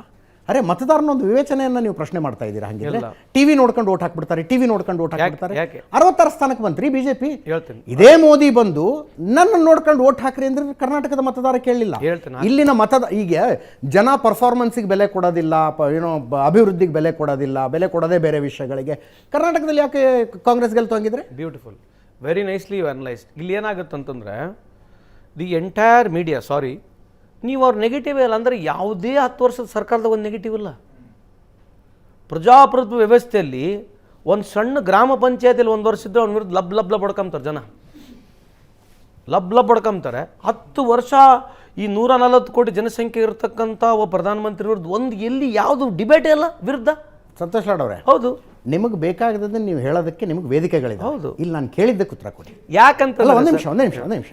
ನರೇಂದ್ರ ಮೋದಿ ಲೋಕಸಭೆಯಲ್ಲಿ ತಮಗೆ ಓಟ್ಗಳನ್ನು ತೆಗೆದುಕೊಳ್ಳುವಲ್ಲಿ ಯಶಸ್ವಿಯಾದಷ್ಟು ವಿಧಾನಸಭೆಗಳಲ್ಲಿ ತಮ್ಮ ಪಕ್ಷಕ್ಕೆ ಓಟ್ ಹಾಕ್ಸೋದಕ್ಕೆ ಅವ್ರಿಗಾಗಿಲ್ಲ. ಅದೇ ಹೇಳ್ತಿದ್ದೀನಲ್ಲ ನೋ, ಮೋದಿ ಚರಿಷ್ಮಾ ಟಿವಿಲಿ ಕಾಣಿಸ್ತಾರೆ ಅನ್ನುವ ಕಾರಣಕ್ಕಾಗಿ ಬಿಜೆಪಿ ಗೆಲ್ತಾ ಇದೆ ಅನ್ನೋದಾಗಿದ್ರೆ ವಿಧಾನಸಭಾ ಚುನಾವಣೆಗಳನ್ನು ಗೆದ್ಕೊಂಡು ಬರ್ಬೋದು. ಅಲ್ಲಿ ಅದು ಈಗ ಒಂದು state yes come people are very smartly cross voted. ಅದೇ ನ್ಯಾಷನಲ್ ಲೆವೆಲ್ ಬಂದಾಗ ನೀವು ಅವ್ರ ನೆಗೆಟಿವ್ ಇಲ್ಲಲ್ಲ. ಸ್ಟೇಟ್ನಲ್ಲಿ ಬಿಜೆಪಿ ವಿರುದ್ಧನ ನೆಗೆಟಿವ್ ಇದೆ, ಕಾಂಗ್ರೆಸ್ ವಿರುದ್ಧ ನೆಗೆಟಿವ್ ಇದೆ, ಆಯ್ತಾ? ಈಗ ನಮ್ದೇನು ಒಂದು platform. Sir, my request you, if you want to grind me, you can grind me. My fundamental question raise the same thing. In last 10 years is there any proper, ಅಂದರೆ 10 ವರ್ಷದಲ್ಲಿ ಕೇಂದ್ರ ಸರ್ಕಾರದ ಯಾವುದು ನೆಗೆಟಿವ್ ಇಲ್ಲ. 10 ವರ್ಷದ ಅವಧಿಯಲ್ಲಿ ಕೇಂದ್ರ ಸರ್ಕಾರದ ಯಾವುದು ನೆಗೆಟಿವ್ ಇಲ್ಲ. ನೀವು ನಿಮ್ಮ ತಂದೆ ಪ್ರೈಮ್ ಮಿನಿಸ್ಟರ್ ಆದರೆ, ನಮ್ಮ ತಂದೆ ಪ್ರೈಮ್ ಮಿನಿಸ್ಟರ್ ಆದರೂ ಕೂಡ ನೆಗೆಟಿವ್ ಇದ್ದೇ ಇದೆ. We are not ready to accept it because that's a mind set we have got. You may not agree to it, but that's how it is. ಈಗ ಸುಮ್ಮನೆ ನಾನು ಉದಾಹರಣೆ ಕೊಡೋದು ನಿಮಗೆ. ನಮಗೆ UPA 2 ಸರ್ಕಾರ ಹಾಳಾಗಲಿಕ್ಕೆ ಮೇಜರಾಗಿ 2 ಸ್ಕ್ಯಾಮ್ ಬಂದು. ನಮಗೆ 2G ಸ್ಕ್ಯಾಮ್ ಬಂತು, ಕೋಲ್ ಸ್ಕ್ಯಾಮ್ ಬಂತು. ಅದಾದ ನಂತರ ಏನಾಯಿತು? 2G ಸ್ಕ್ಯಾಮ್ 1,00,000 ಕೋಟಿಗೆ ಹೋಗಿರೋದು ಆಕ್ಷನ್ ಮಾಡಿದ 10,000 ಕೋಟಿನೂ ಬರಲಿಲ್ಲ. But the perception was so heavy. ನಾನು ಒಪ್ಕೊಂಬಿಟ್ಟೆ ಆ ಕಾಲದಲ್ಲಿ. Perception was built by BJP. Perception was built by BJP. ಹಂಗೆ ರಾಜ್ಯದಲ್ಲಿ ನೀವು 40% CM you build that perception. ಅದೇ ಸರ್, ಅದೇ ಪರ್ಸೆಪ್ಷನ್ ಹೆಂಗೆ ಬಿಲ್ಡ್ ಆಯಿತು? ಅವಾಗ ರಾಹುಲ್ ಗಾಂಧಿ ಅವರು ಅಧಿಕಾರದಲ್ಲಿದ್ದರು ಕೂಡ ಮಾಧ್ಯಮದವ್ರಿಗೆ ಒಬ್ಬರಿಗೂ ಯಾವ ರೀತಿಯಾದ ಕಂಡೀಷನ್ಗಳು ಇರಲಿಲ್ಲ. I am telling you very openly, we would have controlled it. You might say today central government is not controlling it. You want to say ಅದು ನೀವು ಹೇಳ್ಬೋದು ಅಷ್ಟೇ. ನೀವು ಫ್ರೀ ಬಿಡ್ರಲ್ಲ. I am challenging you till today also. ಯಾಕಂದರೆ ಪ್ರಜಾಪ್ರಭುತ್ವ ವ್ಯವಸ್ಥೆಯಲ್ಲಿ ನೀವು ಸಿಸ್ಟಮ್ ವಿರುದ್ಧ ಮಾತಾಡೋಕ್ಕೆ ಯಾರಿಗೆ ಬಿಡೋಂಗಿಲ್ಲ ಅಂತಂದ್ಮೇಲೆ ಹೆಂಗೆ everybody is feeling everything is great. That's how it is feeling is today. ದಯವಿಟ್ಟು ಒಂದು ನಿಮಿಷ. ನೀವು ಈ ದೇಶದಲ್ಲಿ ಇಂದಿರಾ ಗಾಂಧಿ ಪ್ರಧಾನಮಂತ್ರಿ ಆಗಿದ್ರು, ಎಮರ್ಜೆನ್ಸಿ ಹೇರಿದರು. ಹೌದು, ಎಮರ್ಜೆನ್ಸಿ ಹೇರಿದ ರಾತ್ರಿ ಎಲ್ಲ ನ್ಯೂಸ್ ಪೇಪರ್ನ ಆಫೀಸ್ಗಳಿಗೆ ಕರೆಂಟ್ ಕಟ್ ಮಾಡಲಾಯಿತು. ಹೌದು. ಅದಾದ ನಂತರ 21 ತಿಂಗಳು ನ್ಯೂಸ್ ಪೇಪರ್ ಪ್ರಿಂಟಿಗೆ ಹೋಗೋದಕ್ಕಿಂತ ಮುಂಚೆ ಇನ್ಫಾರ್ಮೇಷನ್ ಡಿಪಾರ್ಟ್ಮೆಂಟಿಗೆ ತೋರಿಸಿ ಓಕೆ ಮಾಡಿಸಿಕೊಳ್ಳಬೇಕಾಗಿತ್ತು. ಆಯಿತು. ಇದು ಓಕೆ ಅಂದ್ರಷ್ಟೇ ಪ್ರಿಂಟ್ ಆಗ್ಬೇಕು newspaper, otherwise newspaper print ಆಗಲಿಲ್ಲ. Done. Complete control over media. Done. ಅದರ ಅರ್ಥ ನೆಕ್ಸ್ಟ್ ಚುನಾವಣೆಯಲ್ಲಿ ಇಂದಿರಾ ಗಾಂಧಿ ಗೆಲ್ಲಬೇಕಾಗಿತ್ತು. ಸೋತರು. ಎಷ್ಟು ಹೀನಾಯವಾಗಿ ಸೋತರು ಅಂದ್ರೆ ಸ್ವತಃ ಅವರೇ ಲೋಕಸಭೆ ಚುನಾವಣೆ ಸೋತರು. ಹೌದು. ನೀವು ಆ ಲಾಜಿಕ್ ಪ್ರಕಾರ ಮೀಡಿಯಾ ಕಂಟ್ರೋಲ್ನಲ್ಲಿ ಇದ್ದವ್ರು ಗೆಲ್ತಾರೆ, ಮೀಡಿಯಾ ಕಂಟ್ರೋಲ್ನಲ್ಲಿ ಇಟ್ಕೊಂಡವ್ರು ಗೆಲ್ತಾರೆ ಅಂದ್ರೆ ಎಮರ್ಜೆನ್ಸಿ ನಂತರ ಇಂದಿರಾ ಗಾಂಧಿ ದೊಡ್ಡ ಗೆಲುವು ಪಡಿಬೇಕಾಗಿತ್ತು. ನಿಮಿಷ, ಎಮರ್ಜೆನ್ಸಿ ಆದ್ಮೇಲೆ ಮತ್ತೆ ಪುನಃ ಇಂದಿರಾ ಗಾಂಧಿ ಗೆದ್ರು. ನೋ, ಅಲ್ಲ, ಅದಾದ್ಮೇಲೆ okay, she lost again she won. ಏನಾಗಿದೆ ಗೊತ್ತಾ? This is the counter narrative which you will start. ನಾನು ಲಾಜಿಕ್ ಮಾತಾಡ್ತೀನಿ ಅಷ್ಟೇ. ಲಾಜಿಕ್ ಅಲ್ಲ. ನೀವು ಹೆಂಗ್ ಮಾತಾಡ್ತೀರ ಅಂತಂದ್ರೆ ಸಿಚುವೇಶನ್ ಬಿಟ್ಬಿಡ್ತೀರಿ. ಇವತ್ತಿನ ಸಿಚುವೇಶನ್ ಫಸ್ಟ್ ಎಕ್ಸೆಪ್ಟ್ ಮಾಡ್ಕೊಂತಿರಲ್ಲ, ಅದನ್ನ ಹೇಳೋಣ. ಇವತ್ತಿನ ಸಿಚುವೇಶನ್ ಬಿಟ್ಟು ಎಕ್ಸಾಂಪಲ್ ಕೊಟ್ಕೊಂತ ಹೋದ್ರೆ ದಟ್ ಇಸ್ ಎವರ್ ಎಂಡಿಂಗ್. ಇವತ್ತು ನಿನಗೆ ಫೆರಾರಿ ಇದೆ, ನನಗೆ ಮಾರುತಿ ಕಾರ್ ಕೊಟ್ಟಿದ್ದೀರಿ, ಇದನ್ನ ಒಪ್ಪಿಕೇಳ್ರಿ. ಒಬ್ಬನಿಗೆ ಫೆರಾರಿ ಕೊಟ್ಟು ಒಬ್ಬನಿಗೆ ಮಾರುತಿ ಕಾರ್ ಕೊಟ್ಟ ಮೇಲೆ ಒಡೆಯಲ್ಲೇ ಸೈಡ್ ಅಂತಂದ್ರೆ ಹೊಡ್ಯೋಕ್ಕಾಗಲ್ಲ.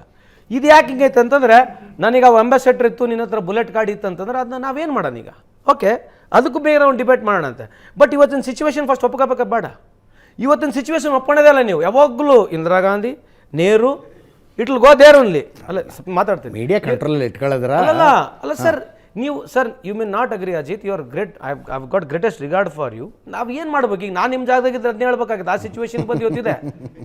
ನಾವು ನಿಮ್ಮ ಜಾಗದಾಗಿದ್ದ ಅದನ್ನ ಹೇಳ್ಬೇಕು. ಏನು ಮಾಡೋದು ಈಗ? I am not criticising any body, this is the way we are stuck in. ನನಗೆ ತುಂಬ ಹಿಂದೆ ಕೇಳಿದ ಒಂದು ಕಥೆ ನೆನಪಾಗುತ್ತೆ. ಒಬ್ಬ ರಾತ್ರಿ ಹೊತ್ತಿನಲ್ಲಿ ಸ್ಟ್ರೀಟ್ ಲೈಟ್ ಕೆಳಗಡೆ ಏನೋ ಹುಡುಕ್ತಿದ್ದಂತೆ.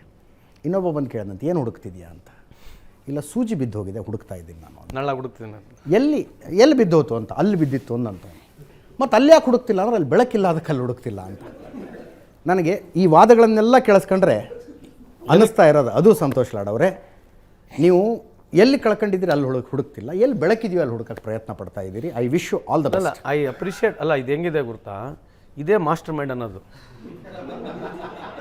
ಇದು ಇವರು ಕ್ಯಾಂಡಲ್ ತೋರಿಸಿ ಹಿಪ್ನೋಟೈಸ್ ಕೂಡ ಮಾಡೋಂಗಿಲ್ಲ, ಬರೀ ಮಾತನಾಗೆ ಹಿಪ್ನೋಟೈಸ್ ಮಾಡಿಬಿಡ್ತಾರೆ. Thank you so much Santosh Lad ಅವರು ಎಷ್ಟೊತ್ತು ಈ ಚರ್ಚೆಯಲ್ಲಿ ಭಾಗಿಯಾಗಿದ್ದಕ್ಕೆ ನಿಮ್ಮೆಲ್ಲರಿಗೂ ಕೂಡ ಧನ್ಯವಾದ. ಇದರೊಂದಿಗೆ ಇವತ್ತಿನ ನ್ಯೂಸ್ ಅವರ್ ಸ್ಪೆಷಲ್ ಮುಗಿಸ್ತಾ ಇದ್ದೀನಿ. ಮುಂದಿನ ವಾರ ಮತ್ತೊಬ್ಬ ಅತಿಥಿಯೊಂದಿಗೆ ಮತ್ತೆ ಬರ್ತೀನಿ. ನೇರ, ದಿಟ್ಟ, ನಿರಂತರ ಸುದ್ದಿಗಾಗಿ ನೋಡ್ತಾ ಇರಿ ಏಷ್ಯಾನೆಟ್ ಸುವರ್ಣ ನ್ಯೂಸ್.